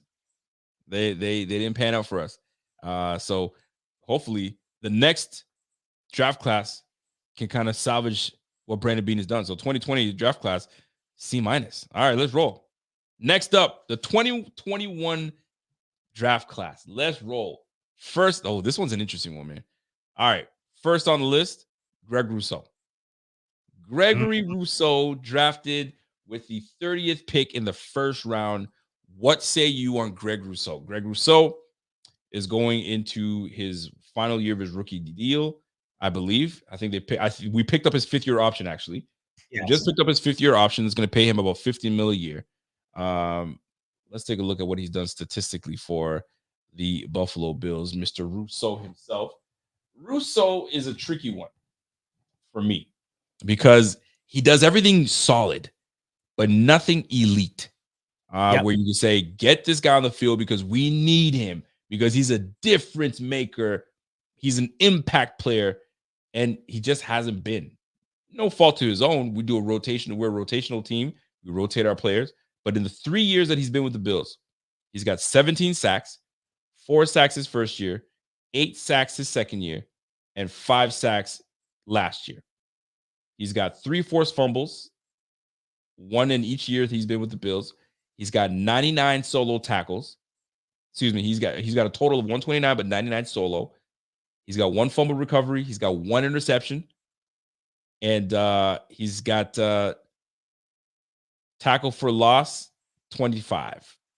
Stuff plays. He's got 25 tackle for loss and 12 bat downs. So he was drafted with the second last pick. Well, actually, he's the 30th pick in 2021 draft. What say you in grading Greg Rousseau? That's a B to me. I think I give Greg Rousseau a B. I think the way you coined it was perfect. He's pretty good at most things. He's not great at anything, but he is a guy that I think for the 30th pick in the first round has contributed pretty solidly to this Bills front line. And I think when you combine him with the contributions that are surrounding him as well, he's a real solid piece. He's not that game breaker, and we know the Bills have been desperately searching for that game breaker on the defensive line basically since Brandon Beane and Sean McDermott took over. They were hoping that Rousseau might be that, obviously paying Von Miller to potentially have 1 or 2 more years of that in the tank. We know how that's gone. Ed Oliver has taken the most strides, I think, towards being that, but nobody has really crowned themselves as the guy. And we know that Brandon Beane's been on the lookout for that forever. But I think the way we're looking at it right now, they are picking up the 5th year, meaning that this year is going to be huge for Greg Rousseau. And I think based on what we've seen, incrementally throughout the years here, it's been pretty damn consistent. And I think that the value that I view that he's brought to the team at the late stages of the first round is worthy of a B. I think that if you were to go and redo it, you're not pounding the table for it, but you're not upset with it either. And I think that's where it kind of lies right in the middle there. Surprisingly, I like Greg Rousseau a lot. I'm at a C+. And I'll tell you why I'm a C+. Fair. C+ because Greg Rousseau coming out of college, one of the biggest things I think that drew the Bills to Greg Rousseau was that he's versatile, that he can play inside and outside. Love that. He had 1 year, he had 15 sacks. He had like 5 in one game. So, okay, he might be a sack artist, the guy that we need that can really get after, but he just hasn't been that sack artist. So, to me, you drafted him to be an overall good defensive lineman. If you're going to draft somebody in the first round, you better be able to do everything. But your trait should be to be getting after the quarterback, and I can use you inside and out because you've got length. You're 6'7". You're all of that. But what gave him that C+, and I can move to his B-, but I'm going to stick to a C+, is the fact that they picked up that 5th year option. Had they not picked up that 5th year option, that tells me, this is your last year. Enjoy. And maybe we'll talk about a contract afterwards. But they have potential in this brother, so they want to see more. But I'm a C+ with Greg Rousseau. I mean, listen, 5, 8. Sorry, you had what? Your first year, you had 5 sacks, 4 sacks your first year. 4 sacks, 8 sacks, and 5. Inconsistent. I need consistency from you now. If you're an 8 sack guy, give me 8 to 10. I can't have 4 to 5 with the 5th year though, because the money being paid to edge rushers now, I think it's worth taking the 5th year to be able to find out if you want to marry to that type of price tag for the duration. That's why I'm okay with it. I see what you're saying. You don't really ever want to utilize the 5th year because that means you have cold feet. I mean, that's basically what it is. That's the definition of it. But when it comes to that position, it is the quarterback of the defense when it comes to the way it's paid and the way it's valued. I'm fine with the 5th year option on him. Because let's be honest, I don't think he hasn't earned another contract, but I don't think he has earned a contract either. And I think that's the perfect time to implement the 5th year option. Sure. And I think there's no doubt about it. Yeah, exactly. And I think there's no doubt about it. If he has a good year this year, Brandon Beane's re-signing him. So my man Rev doesn't feel the same about this one. He says, "You guys are my guys, but sheesh." What's he got? I'm about to go back to see what he's talking about here. So Dane was better for the team than Rousseau. But Dane was drafted in the 7th round. Yeah, that's where we got the value. 7th round, and he was able to contribute 4 years as a starter. Greg Rousseau is a first-round draft pick. If you're a first-round draft pick, I need you to be a pillar for this team. I need you to be, that dude. So that's the difference between your first round and your 7th round. If we got a gem in the 7th round, he was a contributor. That's an A grade because you found a starter in the 7th. Right. So that's right. Like if you were to have taken Dane Jackson in the 2nd round, then it's a C+ or a C. But 7th round, I mean, that's everything. I mean, the value in which you get a guy, because the majority of those guys turn into nothing. If it turns into something, especially something that has been a significant contributor over the duration of his time with the team, that the best way to put it would be the grades are on a different weight scale. You weigh them differently because there are different circumstances. You don't grade Brock Purdy the way you would grade Caleb Williams. Brock Purdy's going to get more of a leash because he was the last pick in the draft, not the first. There you have it. My man Walter says, Rev, I can't speak for them, but I view the grades on a curve based on round and expectation. Based on the round. That's exactly what, Based on the round and the general expectation, I can understand a higher level. Yeah, for sure. That's good. That's exactly Dane. You're gonna be saying Dane. Walter, that's exactly it. So let's move on. So Greg Rousseau, so I said C+, you said B. So let's go in the middle. B-. B- is fine with me. B- is fine with me because I think that we can throw the minus in there with the 5th year because you have the ability to go down to the C or you have the ability to go up in the Bs. So I think it's perfect. I like it. I like it. All right. Let's go to pick number 2, Boogie Basham. Interesting. Boogie Basham. We gave up on Boogie Basham. Whether you call it, we gave up on Boogie Basham. He's not on the team anymore. We traded him 2 years into his deal. You're gone. We didn't see the value in you. If we did, we would have kept you. There was guys getting playing time more than you, so they moved on you. They got value for you, and I don't know what we traded him for, but when we traded him to the Giants, we said we're going to use those picks. Let me see what we got for Boogie Basham. And I'm curious what that Boogie Basham trade, what we actually used that pick to draft, and see if that worked out for us in favor.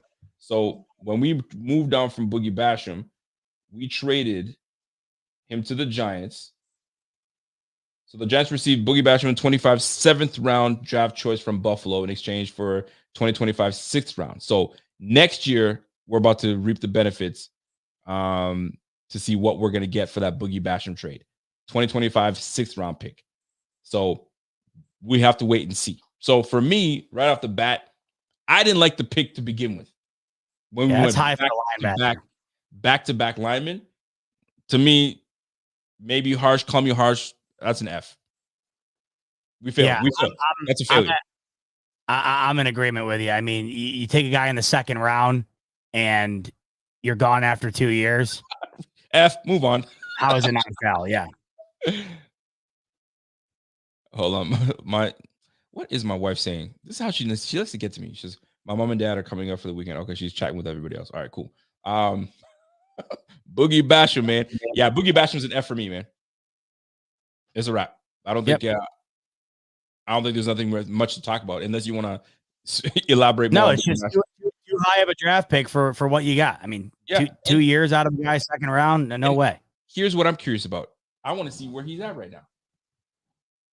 Boogie Basham. Let's see what he's still with the Giants. He's still with the Giants?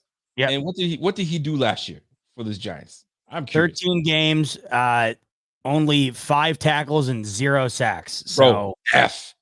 The Bills actually got more out of him in both of his first 2 years than the Giants got even close to with him last year. Yeah, a big F. Big F. Not doing it. I don't like it. Richie Fresh, what's up, Rich? Rich says, boys, you got a name yet for the show? The Zico Show. At some point. It ain't going to be the Zico Show, though, Richie. We got to do better than that. You got to do better than that, big guy. That's what's up. Yeah, that's an F. We're going to move on to that. Let's go for this one. This is where things get dicey and tricky. Ooh. Spencer Brown. So listen, this is year 3. Yep.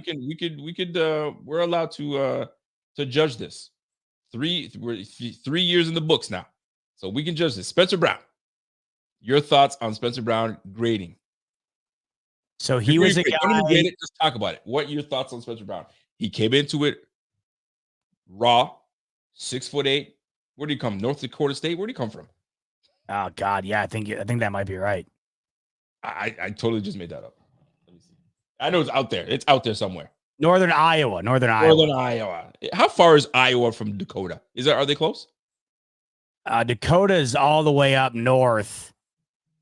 I don't know. I'm no Magellan. I have no idea.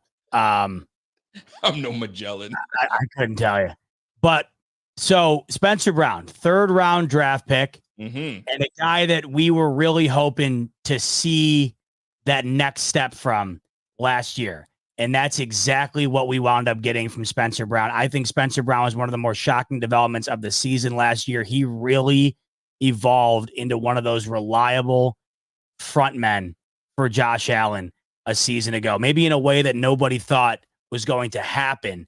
And it frankly needed to happen. We look at the Bills offensive line last year from the year prior. The Bills offensive line was one of those areas of concern. It was one of those things you would discuss when talking about the issues of the Buffalo Bills. Last year, the Buffalo Bills offensive line was one of the better ones in the league. They contributed to the best rushing year the Bills have had in some time, which allowed them to completely diversify their offense, allowed them to get James Cook over 1,000 yards and really explode in his second year and really allowed this team to show a new identity. And Spencer Brown's involvement was at the forefront of that. And now we're looking at an offensive line here that is going to be without Mitch Morse for the first time since Josh Allen's been on this team. And we're also looking at an offensive line now being led by Deion Dawkins that is extremely young outside of that. And if we're looking across the board here, I mean, Spencer Brown is now going to be one of the more relied on pieces on this offense. And I think based on what we saw last year, that's a good spot to be in, because what we did see was extreme improvement for a 3rd-round draft pick that is going to be looked at this coming season as a relied upon guy in a team that had a lot of veteran presence lost.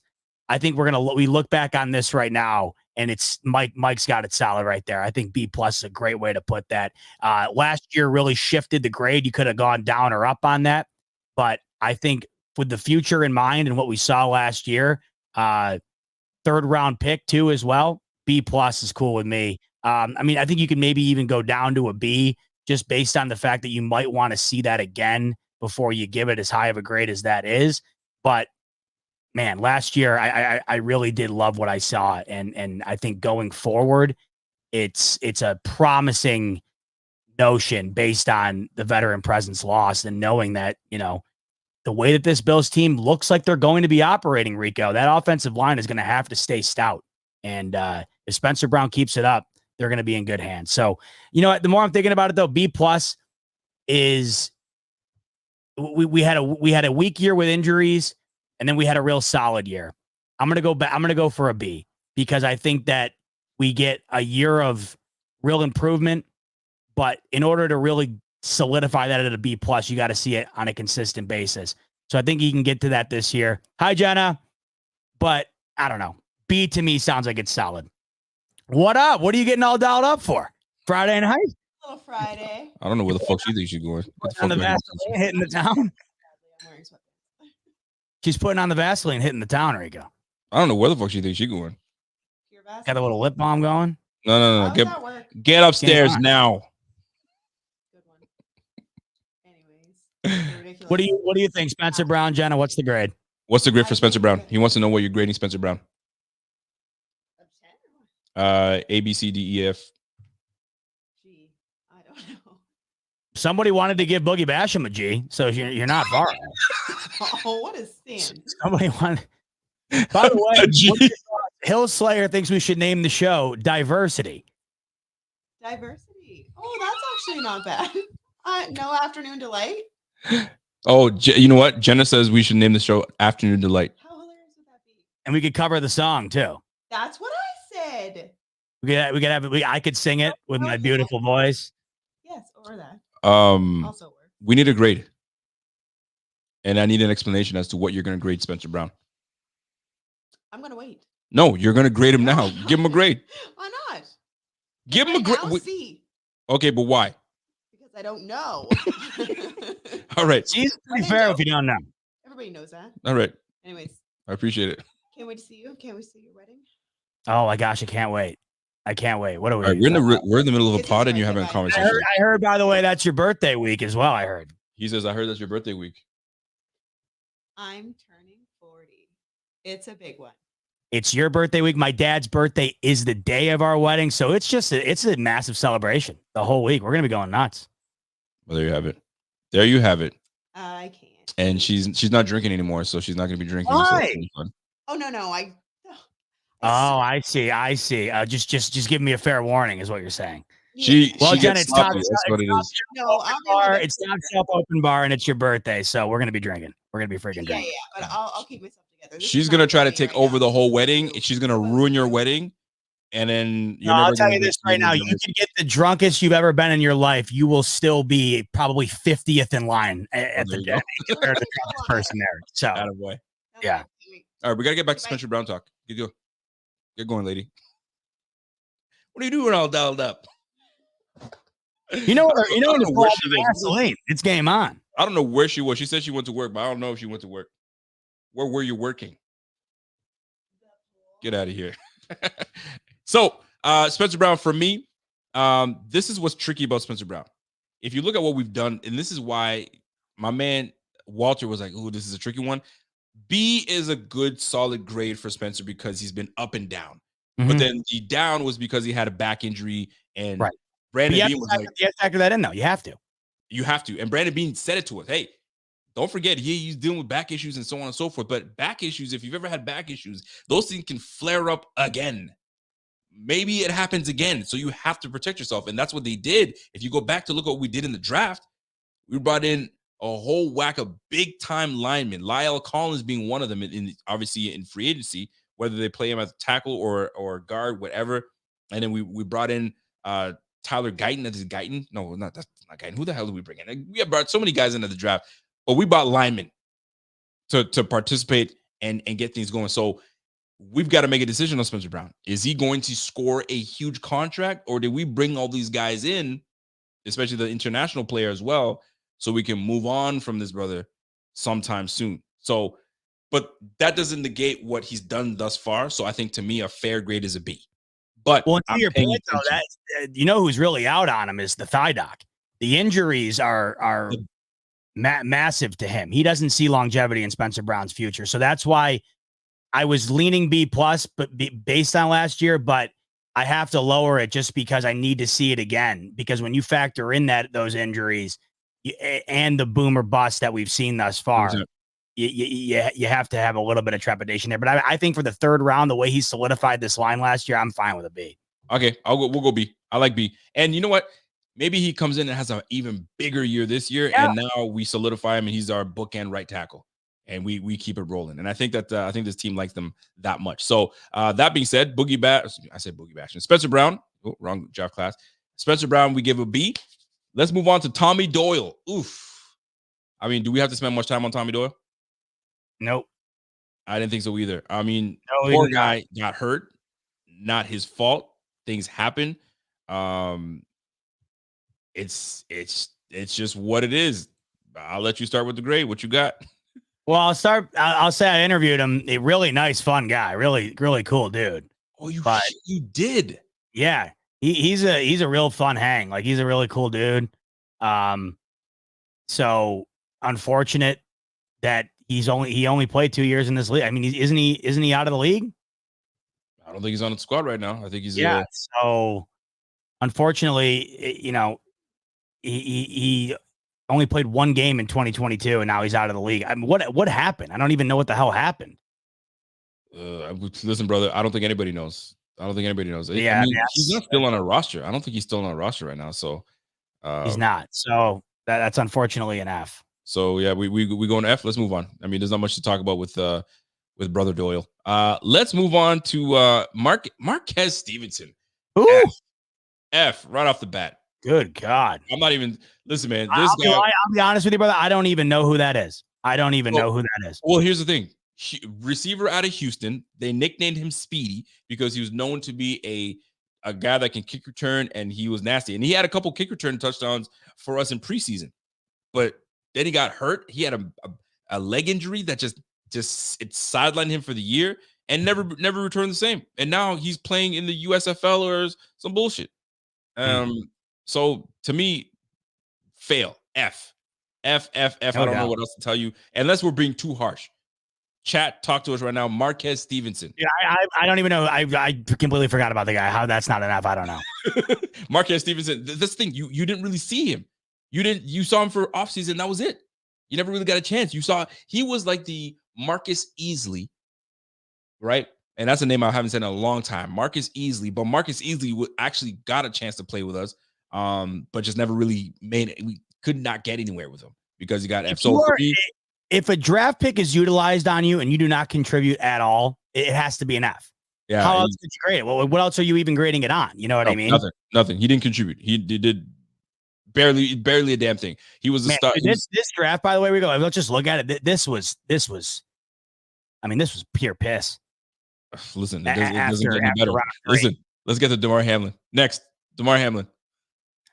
Yeah, so this is where we get into that value situation, though, right? So DeMar Hamlin, round 6, and that round to me, 6, when you look at this draft, honestly, when you look at this draft, I mean, it's probably one of the higher value picks you wound up getting. He has contributed. I mean, I know last year, I mean, you factor in what all that happened, and I don't know how things played out because of that. And I know last year, the most memorable moment we have of him is the greatest play of the year, the fake punt against the Chiefs in the divisional round. But for the first 2 years, Rico, as a 6th round pick from a death piece, I mean, we know in 2022 when there was injuries across the board in the secondary, he stepped up, and I know it wasn't great, but it was certainly serviceable. And you'll take that from a 6th rounder. So I think for Damar Hamlin, I'm willing to give that probably a solid C plus, just because in the 6th round, really? you did get contributions out of him in a way that I think can't be. You know what? Let's go C. I'm gonna go C. I'm gonna stick with C, just because I think you did get value from a 6th round pick when it was necessary, when the depth was needed to step up, and it's really hard to grade him after everything that happened after the situation, just because I think it was all over in that moment. But for the first 2 years, for a 6th round pick, I think you got contribution. Laura is like, this isn't fair. I don't want to grade him and rip him, but he sucks. That's what she's saying. She doesn't want to say it, but I got you. But she says, I don't want to rip him. D plus. You did rip his ass. Here's the thing with Damar Hamlin. Damar Hamlin, depth. It's really unfortunate. Obviously, we can talk about it ad nauseum about what took place with Damar Hamlin in Cincinnati, but he's playing now. And is it fair to judge him on his return? I mean, to psychologically get over what you went through. And I know I've been very harsh on Damar Hamlin and the attention he's been getting, but psychologically something happens to you, right? Like, for instance, I'll talk about something that happened at work, right? So somebody did something that weren't supposed to do, and it compromised safety, right? And this person was in a position, a higher position. So you're an example, okay? So the following 2 or 3 days was off, completely off, just wasn't completely himself until he, get back on to what they normally do, and okay, back to normal. But those 3 days of like, oh, I'm off because I'm thinking about what I did and this, that, and the third. So now let's translate that to the field. This brother practically died on the field, came back to life. Now he's got to get psychologically back in the game. He's got to get physically back in the game. Any hit, you're thinking maybe that does happen. So you got to give him some credit in that regard. And that's the most credit I've given Damar Hamlin, because I've been really harsh on Damar Hamlin. However, to give this guy a D, to give this guy, this one's, come on. Now who? Mike, come on, Mike. Come on, Mike. That's a roast joke. For real, right? Are we roasting today? Damn, man, this is a tough one, man. For what we know he can give us, because coming out of Pitt, he was supposed to be a instinctual, hard-hitting safety. He didn't care. He put his body on the line and get at you. Now, does he remain the same player? Oh, man. Yo, what did you give him? You gave him a C? Yeah, I gave him a C. I'm fine with that. Give me, damn it. You know what? I'll go C. I'll go C with you. We'll put him on a C. Last but not least, we can just wrap these two up. Rashard Mongoose. What is it? Wild Goose? Wild Goose got taken off the practice squad. Oh, man. He got signed off the practice squad. He was gone. Jack Anderson signed off the practice squad. He was gone. And whether they're still in the league right now, I think Jack Anderson might still be in the league. Rashard Wild Goose. Let me find out if he's in the league right now. Wild Goose. I mean, looking at this freaking this draft class. Golly. I don't know what. Okay, so Wild Goose is on Washington Commanders. And Jack Anderson is with no one. Oh, he's with the Colts. Jack Anderson is with the Indianapolis Colts. So there you have it. So they're both still in the league, but contributors, are they contributors? Are they not? Who knows? I couldn't tell you. So let's just grade this whole thing, bro. And what do you got? I just did the math, Rico. Give me the math. Give me a big F minus. Good God. D minus is what it came out to. D minus. You know what? Greg Rousseau is what helped us. Greg Rousseau is what helped in this one. Greg Rousseau and Spencer Brown. So that means what was what did I say the last one was? C minus? Yeah, we got a C minus. So that means on the average of the 2021 and 2020 drafts is a D. It's not looking good right now, bro. All right. Last draft class that we can kind of grade is this 22 draft class. Now, this one I'm excited about. I'm actually excited about this one. I might be biased, but I'm excited about this one. So let's jump right into it. Now this is a draft class. This is a draft class I'm very interested in, and next year's draft class on how it all pans out. So 2022 draft class starts off with the trade up to get Kaiir Elam out of Florida. Let's start with you, sir. What are your thoughts on Kaiir Elam, and what are we grading Kaiir Elam? The fact that we traded up for Kaiir, is it his fault? What are we looking at here? So you have to factor in, of course, like with the grade or the weighted scale. First round, you do trade up. 23rd overall pick. It's not like, I mean, that's a major pick. That is a franchise-altering pick for teams. And we do know the Bills lost out on Trent McDuffie, and that wound up being an A+ home run, all-pro pick for the Chiefs. The Bills have gotten quite the opposite. Now, we did see some contribution in year one. Last year, the only contribution we saw was due to the decimation of this defense towards the end of the year when he was inserted into it. But for a first-round pick, 23rd overall pick, it hasn't even come close to what they drafted him to be. They drafted him to be the successor of this secondary. They drafted him, unfortunately, to be the mirror to Tre'Davious White, which crapped itself, and that makes it even worse because Elam was needed that much more, and it still hasn't been there. But we've seen flashes, and we can't write it off just yet. He's going to get much more opportunity, I would argue, this coming year just because he's going to have to. And it seemed like last year when he was given the opportunity based on the injury, he did show some signs of being able to progress. But we're talking about a first-round draft pick here that played in 3 games last season. So with the idea in mind that he's going to get more opportunity and there could be some ability to improve, I will give it. I don't know. I gotta say C right now until I'm proven otherwise. So I'll say C plus. I was teetering on that. What's that? I was kind of teetering on that. Well, here's the plus part. I'm gonna stick to what I'm saying because people are gonna be like, "What are you gonna give him a C plus?" Here's the plus why I gave him a plus, and it sounds crazy because it's like, well, you're close to a B, so that means he's contributing. Hold on now. His rookie year wasn't as bad as people may claim it to be. He played 13 games, 41 total tackles, 29 solo. He had 2 interceptions, key, crucial interceptions. Crucial. Yeah, that's true. Okay. They were game-changing, game-altering interceptions. The one against Miami was a game clincher. Game over. The rookie did that. And then was it last year in the playoffs? He mirrors was it against the Pittsburgh Steelers? I can't remember who was. It was the Steelers with the interception. Pittsburgh Steelers crucial because Mason Rudolph was somewhat cooking. He was moving the football around. And then Kaiir Elam mirrored the receiver perfectly. Deontay Johnson, or was it George Pickens? I can't remember who was, and just picked it off in the corner of the end zone. You're like, what? Did he catch that? We were shocked.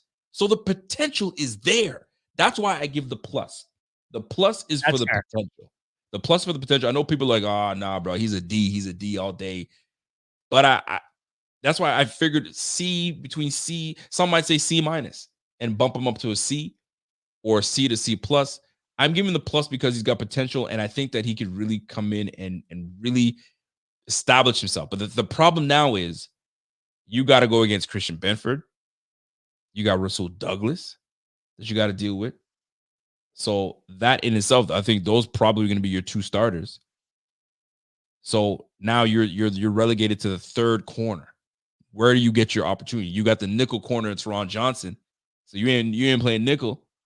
So it's one of those I just things. think it's inevitable based on what they've lost that he will find his way into the rotation at some point. And if he does capitalize, we could see more. And like you said, there was potential shown last year, so maybe that does contribute a bit to it. but we're talking about a first round pick here, 23rd overall pick that's contributed next to nothing for this team. You know based what? on I can't give him a C+ based on that because we traded up for him. So I understand exactly.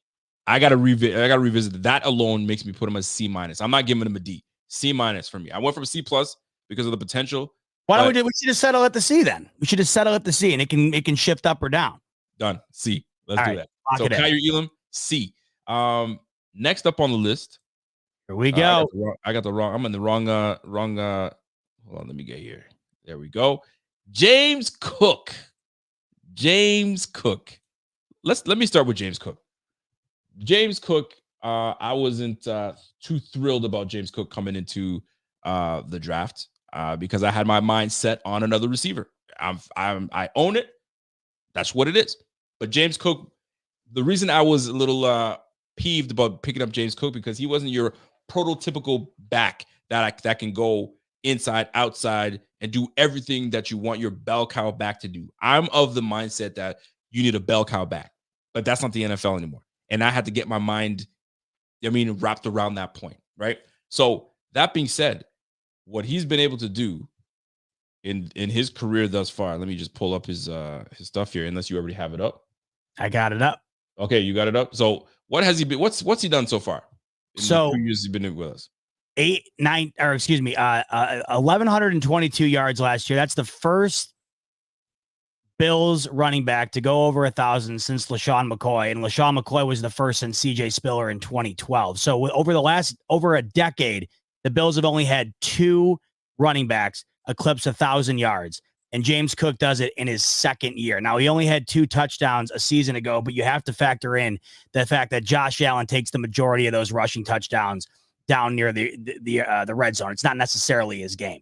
They drafted him to take over the running back position. They got rid of Devin Singletary. Zach Moss was no longer around. And what they needed from him last year was a major increase in production. And that is exactly what he got. What he did. 237 attempts. They went to him a lot, as we keep referring to. They ran the ball more often than they threw it. And that's because of the improvement we saw from James Cook. He needs to get better at catching the ball. He dropped 4 or 5 touchdowns last year. If he can improve on that and add more to this passing game, the sky's the limit, because we know the potential is there in the passing game, but there were multiple opportunities that were left on the board because of drops. But James Cook last year was exactly what we were hoping he would be. He has been, at least based on the number, he has been the best running back for these Buffalo Bills in nearly 7 years. And LaShawn McCoy was one of the best in the league when the Buffalo Bills got him, and will be remembered as such for a long time. So when you factor in that he did what he did last year in his second year, and when we're talking about what he did, Rico, this identity of the Buffalo Bills offense changed, and it would not have been able to be that way if James Cook did not deliver the way he did. So when we're talking about what they drafted him to be, second round, when you're a running back taken in the second round, that's the equivalent of being a first round draft pick for a running back. And he has lived up to that hype. Good point. Until this point. So the way I look at it right now, Rico, that's a B+ for James Cook. I'm with Walter. You know what? I'm with Walter with the comment. I actually threw him an A, but he dropped it and nicked it up to make it an A-. I'm in the A- to B. You said a B+. You said. Yep, I'd be fine with an A- as well. But here's the thing, Rico. B+. I'm going with a B+ with you. Yeah, it's just tough with running back, because I love what we got for him. I love what we got in him, and I love what we got with him the next couple of years. But the problem is that after 2 years from now, it's just on to the next. So it's a weird thing with the running back, just because the value is such short-lived. But when you draft a guy that was needed at that position, and for him to deliver the way he did, I mean, I really wouldn't have a problem with A-, because I'll tell you this, Rico, I think the contribution this year is going to be even higher. I think they're going to pass the ball to him more. When you lose Diggs, and you now have, how many guys in this wide receiver room, Rico, are brand new? 1, 2, 3, 4. And then when we're talking about the other receivers, they're all young. So your elder statesman, yes, Khalil Shakir. Oh my! I mean, gee, he's the oldest receiver in the room, or the veteran guy in the room. So he's the most tenured Bill. Boom, which is insane. And we talked about this last time. Where are we finding the collective effort to supplement the loss of Diggs? And I had mentioned to you that I think the passing statistics for James Cook increase somewhat dramatically.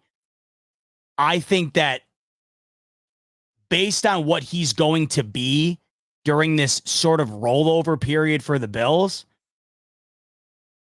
you could argue the A-. Listen, I'm sticking with B+. I'm fine with that. I'm just saying, like, based on what I'm seeing in here, I get it. I'm sticking with the B+ as well, just because it's a running back. I mean, I know it's terrible to say. I mean, you can be Barry Sanders, and it's still tough to. You're talking about longevity here. You're not going to have that forever. And this is the thing. I think B+ is fair, and I'm rolling with that. So let's go to the next one, and it's Mr. Bernard himself, Terrell Bernard, aka Principal Bernard. Your thoughts on Mr. Listen, I'll jump on Mr. Bernard. When we drafted Bernard out of freaking Baylor, I was like, who in the hell is this undersized inside linebacker that they drafted in the 3rd round? I'm like, y'all are tripping right now. And I'll tell you right now, I absolutely love Terrell Bernard. Oh, yeah. And had Terrell Bernard played in that Kansas City game, I'm not saying we would have won the game. I'm saying that there would have been a big difference. There's a big difference between Terrell Bernard and AJ Klein. Huge difference. The gap is enormous. And that's what we trotted onto the field, AJ Klein, to go up against Travis Kelce. So Terrell Bernard changes that game, and maybe we're singing a different tune. To me, that pick and what Terrell Bernard has been able to do, that's an A. That's an A grade for me. No more, no less. A. Your thoughts? No doubt about it. When you talk about the idea surrounding the pick, Tremaine Edmonds, 1st-round draft pick, gone. And I had said that. I said that I've been saying it about Diggs, and I said this about Edmonds. We won't know if it was the right move or not until a year goes by and you're sitting around saying, man, I wish we still had Tremaine Edmonds. You didn't even remember Tremaine Edmonds was on the Bears last year. That's how much Tremaine Edmonds was not missed. And that's not because he wasn't a good ball player.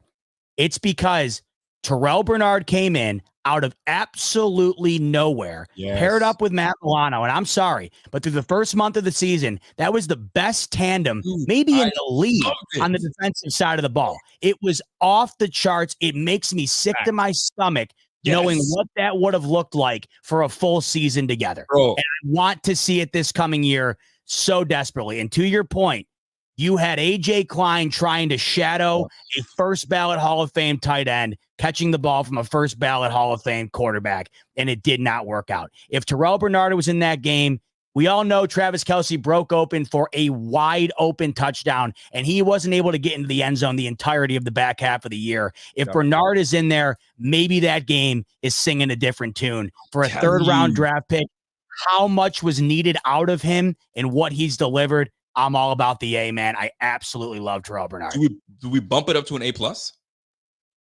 A+ to me is a Josh Allen. Like, you just agreed. You know what I mean? Like, that's rare. That's rare. In the 3rd round at that. He was able to perform. He was able to do what he, and you said it best, man. It made me sick. And it makes me sick thinking that we have 2 bona fide stars on this squad in Milano and Bernard, and they were both off the field. And we went, and this is what pisses me off when I talk to certain players and I rank the Bills as high as I did my power 10. We were one of the best teams with a walking out in crutches, bandages around our necks, and we had the neck brace, and we were just a mess. And we were still able to go toe-to-toe with the Super Bowl champs, beat up. So when I hear that Terrell Bernard returns and Matt Milano returns, and they're both side-by-side linebacking, and you got Nicholas Morrow that we got from the Philadelphia Eagles, and you got Dorian Williams that's going to be back. Bro, I'm excited for this linebacker room. Dude, it makes me sick that we didn't have those 2, man. golly, this is why when we argue about what happened in that game, when you and I argue about what happened in that game, this is why I have such a tough time faulting that defense, because I know what that defense is and what it could not be because of the losses. Oh, man. But I'm telling you, man, that first month with those two, it was fun. I hope to God it stays healthy, man. That's all. I know with Milano, it's a lot to ask because it's not a consistent thing. But my God, and to do it in a way in which you replace a first-round draft pick who was, Chicago bagged up Tremaine Edmonds, and the Bills got, I think Bernard last year. He was one of the best in the league. Dude, he had a better year than Edmonds ever had in Buffalo. Yes. Dude, so I don't know. He had multiple players of the weeks in this year. He was one of the best in the game. Too. That's the thing. Like, he was making like non-linebacker play. Like, but you don't see a whole lot of linebacker interceptions. I actually believe he should have, in his numbers, I believe he was close enough to be a Pro Bowler. He had Pro Bowl numbers. Dude was balling out of his mind. Oh, man. I'm actually excited for those two. Those two are going to be something else. This draft class Bean is doing it right now. All right, let's keep rolling, baby. Khalil Shakir. The Shaq monster, Khalil Shakir. I'll let you start with this one. Love it. Love it. 5th round. This is why I said exhausting an additional late 5th round draft pick this past draft on a wide receiver would have made a hell of a lot more sense than waiting till immediately after the end of the draft and signing Chase Claypool. Why? Because you can get a guy like Khalil Shakir. You don't know what the potential is because you haven't seen it. You know what Chase Claypool is. And the fact that Brandon Beane did not put another draft pick into this wide receiver locker room is egregious to me. And this just emphasizes that point, because I know you feel this way, and I know for damn sure Pierre feels this way. Khalil Shakir, as it stands right now, best wide receiver on the team that we know of, because of what he not only is the most tenured, but he's the most. I mean, no one else said it with the Bills. There's no one else. There's nothing else to say. He knows the system. He's going to be coming in, feet on the floor, ready to go. These guys are going to be kind of, catching their bearings. Maybe Curtis Samuel might be the one that kind of matches his energy, because Curtis Samuel's familiar with Joe Brady. It's just going to be a matter of familiarizing himself with his verbiage, and certain things have changed along the way. But him and Curtis Samuel, along with Dalton Kincaid, are going to be the ones that come in and get this thing rolling quick, man. Golly, but Khalil Shakir, what a magnet hands. That's the other thing. Bullseye hit with Khalil Shakir. Now the one thing I have to say is I'm only, and it's crazy because I'd love to give him more, but I think a B plus, that's where I'm at. A B to a B plus is where I'm at with Khalil Shakir in my grade. And what I love about Khalil Shakir is he gives you the ability to not only, he can kick return and punt return. He can do that. He can play slot. He can play outside. And if you need him to do jet sweeps and reverses, he can do that too. He's a yak guy. That's why they drafted him. He's a yak guy. He doesn't just catch the ball and go down. Prime example, Pittsburgh Steelers. He looks like he's dead to rights. Absolutely dead to rights. What does he do? Pirouettes, ducks down, butt doesn't hit the ground, balances himself, turns around, touchdown, changes the whole landscape of that game. Khalil Shakir is going to break. He breaks out this year. I think he comes in and has a really good year, solid year, but he's going to be having to take second. He's going to be second fiddle to Kincaid. Kincaid's going to be that dude, but golly, I'm excited for the connection and chemistry that Josh Allen has displayed with Khalil Shakir when Stephon Diggs was having his moments of like disappearing acts. I was just going to say that's the reason why it's a B plus to me instead of a B, because at the end of the year last year, with Stephon Diggs and Gabe Davis on this team, a 5th round draft pick and Khalil Shakir was the most sure-handed wide receiver on the team at the end of the season. So that's a B plus to me all day of the week out of the 5th round. And you're coming into next year excited because we didn't get a full year out of that of Shakir because we didn't really know it until we knew it. And now we're going into the season next year with the expectation and the knowledge that this guy can certainly contribute week in and week out. Now, we know he's not going to be your 100-yard-a-week Jamar Chase, Justin Jefferson, but he doesn't have to be. This guy catches everything that comes his way. And I view Khalil Shakir as a guy that can give you 4 to 6 catches a week for 60 yards a week. And that's exactly what these Bills need out of him, Khalil Shakir, upped production from Dalton Kincaid and James Cook. And then you're going to start to see the absence of Stephon Diggs be supplemented with all of these guys. But as far as a guy that's going to be reliable and consistent, you're getting that from Khalil Shakir every day of the week. Every day of the week, this is what you're going to get from this type of guy. He doesn't just go down. That's the thing with Khalil Shakir. When you see something like this, heck no. Incredible. I'm on my feet. I'm making moves, and I'm looking for the end zone. I got a nose for the end zone. I smell the end zone. And this is the type of stuff, man. You're dead to rights. Heck no. I'm still back up on my feet. But boom. Look at that move right there. I'm in the end zone, man. I don't want to share because, they're going to try to get us first copyright, but that is what we're looking forward to. Now he's going into his third year. Bro, yep. You know what time it is when you go into your third year. You're ready to roll. You got on this draft alone, you got 2 offensive studs who in their second year really showed their promise. And that, I'll tell you this, Rico, where the Bills are right now, that it wasn't even an option. It had to happen, and it did. That's why these draft picks are so highly rated. Let's keep moving. Ooh, Matariza. Can we give it an incomplete? We got to give it an incomplete. We can't even grade it. It's just an incomplete. Care to share anything about Matariza on what the potential is? Now he's with the Kansas City Chiefs now.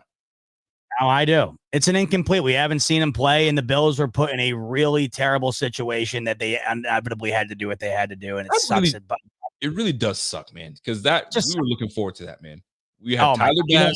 I was. Oh, Tyler Bass. We had Matariza. Now we got to deal with Matariza punting for the freaking Kansas City Chiefs. I can't wait for him to coffin corner our ass with a buck 5 left, no timeouts. At least that's one good play against the Bills, maybe 2.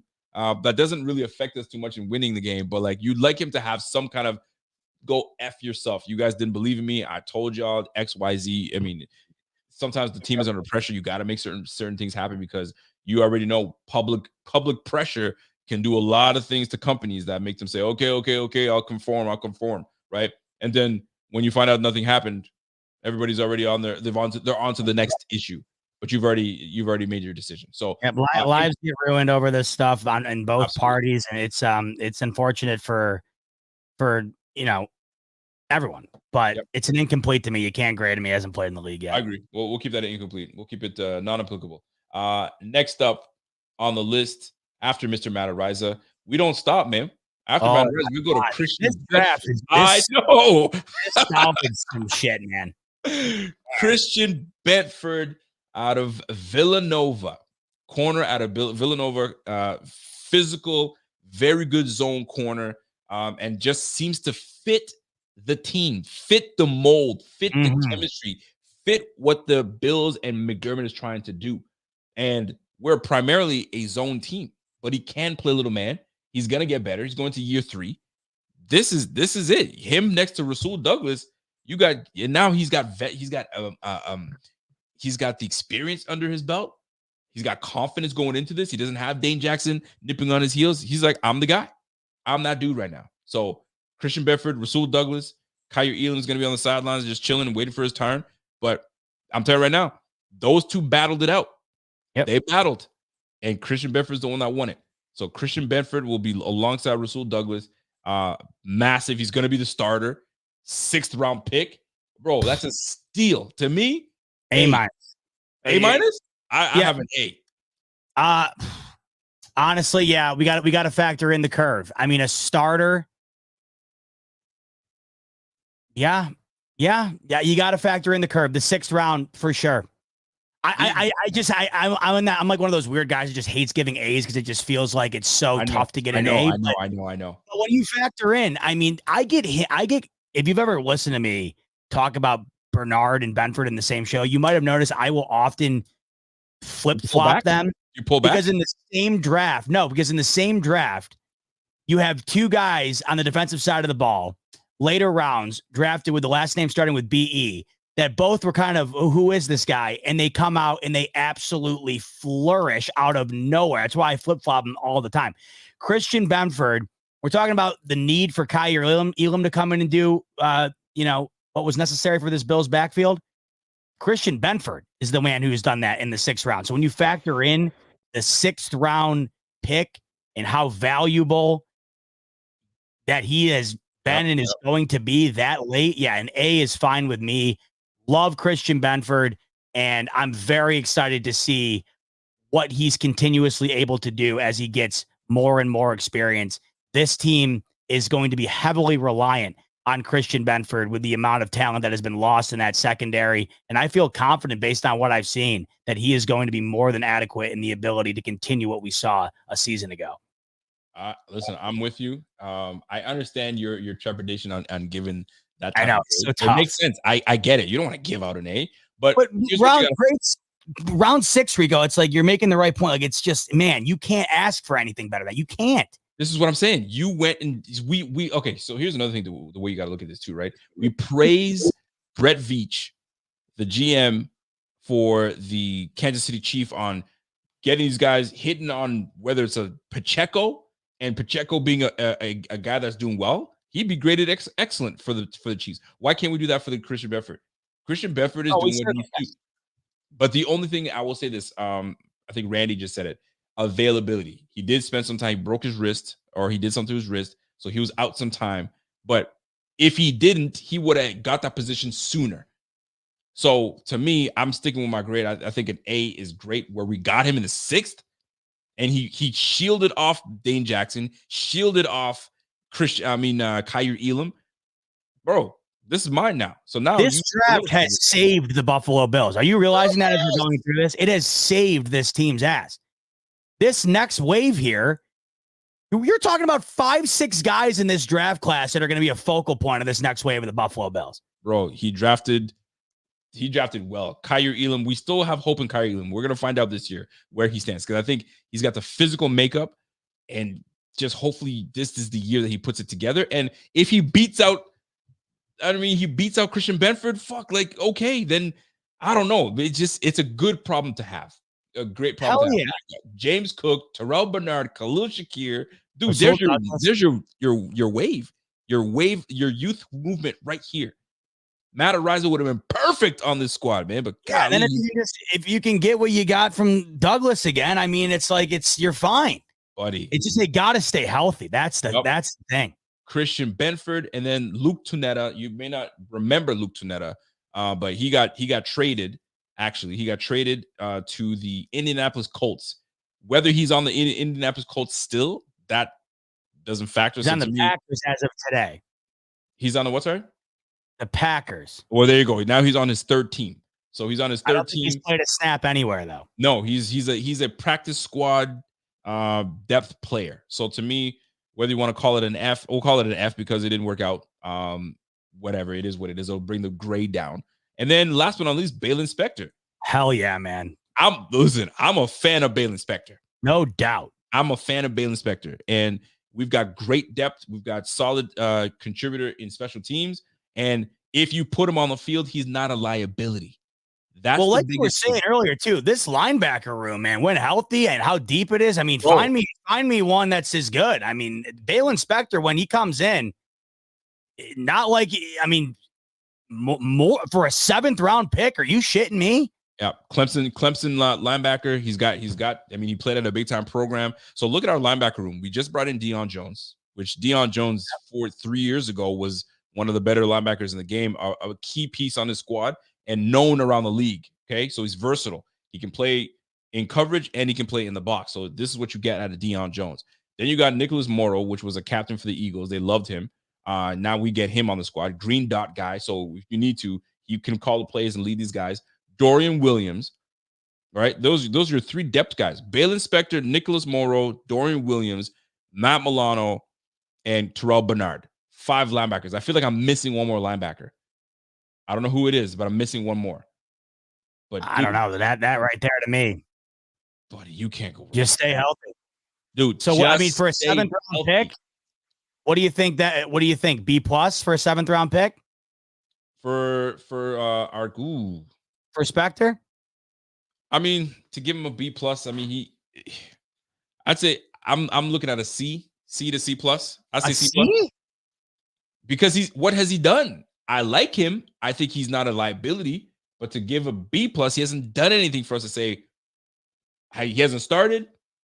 We haven't really needed to rely on this guy. Christian Benford, we can say we need you, and he's played well. Terrell Bernard, we need you. He's been on the field, right? Christian Benford, Bailey Spector, to give him a B. Let's go B minus then if you're at a C plus, because I think that for a 7th rounder, great. What's the chat say? When we get to the 7th round, if you're able to get a next man up depth guy that you're not scared of going in, I think that's major value. Yeah. I got C minus. You got some C's in here. C minus. I don't know how you could go that low. There's nothing's gone wrong enough for it to be that low, and he hasn't been given the opportunity to be all that low either. I'm a big fan. Let's see what Randy says. Listen, man, I really like Spector again. He just can't stay healthy. That's the problem. So B, special teams, had some quality plays. 7th round, deserves better, I think. I'm at a C plus. I'll go C plus. All right. So let's go B minus. What are you at? You say B minus? What are you at? I liked it at a B just because the 7th round to me, I always think in the 7th round, if you can get contributing guys, that jacks the grade up to me. So let's go B minus and split it down the middle there. No, let's go B minus. Right. So let's check out the grade. Drum roll, please. The Bills scored a B on this one. Now let's recap. Picks 2, 3, 4, 5, and 6 were all B minuses or higher. So the grade was weighed down pretty dramatically by Kaiir Elam, who got a C. So after Kaiir Elam, this was about a B plus to an A minus draft. You're right. I think that's fair. That's a good draft, though, man. That's a hell of a draft right there. And that is a hell of a draft. Luke Sonetta brought us down with that F. Did we grade him an F? Oh, wait. Unless you didn't put him in the grade there. Oh, you know what? I don't think I did. I think I skipped right over him. Oh, all right. So it brings it down to a B minus. B minus, but it's still respectable. But when you look at that, Rico, you got multiple contributing guys on both sides of the ball too. That's the other thing, like both sides. So if we go back to the draft classes, you had the 2020. What we graded that a B, a D? That was a C minus. C minus. This one was a horrible draft. That was a D minus. Oh my gosh! And then we brought it up with this one here, with respect. And then this past draft that we just got. Obviously, I think is going to be pretty solid contributing draft. So, Kincaid, listen, I didn't even get into that draft class, so we'll have to just wait it out and see. But man, I'm a fan. This is a great idea. I'm glad you came up with this. That was a lot of fun. I haven't looked back on this in retrospect like this in totality. So this was a really great observation. Good exercise. Yeah, it's a good exercise. This is the way to grade a draft. This is a way to grade a draft. Not just throwing darts at a board. Yeah, I mean, talk about it, see what they've done, see where they're at. It's just you go back to that this draft right here. God. Holy shit, dude! Like the back-to-back with the Boogie Basham. Like in hindsight, it sounded good because at the time we had Jerry Hughes and we had Mario Addison. We had those two guys on the roster, so you knew, okay, these guys are on the tail end of their careers. We got to bring the youth in. So they went back to back. I understood the premise, but fam, I'm sure there were better players that you could have grabbed with the Boogie Basham pick. But I mean, neither here nor there. Actually, you know what? I'm very curious to see the 2020 draft. Who was there for the draft for where we go here? Because this actually I'm curious. Doesn't it make you curious to see, okay, who was in that draft in 2020 that if we didn't take I see. Yeah. We didn't take Boogie Basham in the 2020 draft, or was that 2021? That was 2021. The 2021 draft in the second round, right? The Bills picked Boogie Backstrom, obviously. So after that, Creed Humphrey went to the Kansas City Chiefs. Could you imagine? We could have picked up Creed Humphreys with that pick. Creed Humphrey and Trent McDuffie. Back-to-back years. Buddy. And these are the little things. When we talk about the Chiefs, it's just it's a one draft pick here, right? It's a one draft slot here. Well, listen, man, folks, that's our time. I hope you guys enjoyed this show. I mean, we got a chance to kind of touch on the Drake and Kendrick. I mean, I think a lot of people in this draft are big time haters, and they want Kendrick to win this because they don't like seeing even the Canadian on top. But listen, Drake's always gonna be on top. This guy's just a hit maker. Let him know. He ain't a peacemaker. He's a hit maker. Quit playing, man. So everyone's ethnocentric towards the Canadians. Damn it. But I will say this though, man. Kendrick's new track is a bop. It really does get the juices flowing. We talked on the roast with Tom Brady and the cringy moments and the great moments and the awkward moments at that. It was great altogether. If you guys have not touched on it, go ahead and touch on that. And then obviously we finished off we talked to NFL, NBA, and the differences of players jumping in from the NFL to play in the NBA and vice versa, who can succeed and who doesn't. It doesn't need to be a fight. NBA players can clearly play in the NFL way more than the NFL players going over there. They can survive and they can do well. That's just what it is. But anyway, that being said, that's our time. I hope you guys enjoyed the show. Do us a favor, smash that like and show us some love. And just like that, we out of here. We got things to take care of. So you guys enjoy your nights. Enjoy your Friday. Next schedule reveal. Come join us. It's going to be killer. It's going to be killer. Come join us. We're going to have a good time. And then we'll start making predictions. You already know the way too early predictions as to what our record is going to be. I love it. So, ladies and gentlemen, it's your boy Rico. It's your boy Z-Bot. And we will catch you guys on the flip side next week. Schedule release, college game day release, all that good stuff is happening. So let's get it going. And we will catch you guys on the flip side. You guys have a great night. And we'll catch you guys next week. Let's go. Get a little Drake in your system, boy. Let's go. 2022 draft class. Have a look at it. Y'all enjoy your night.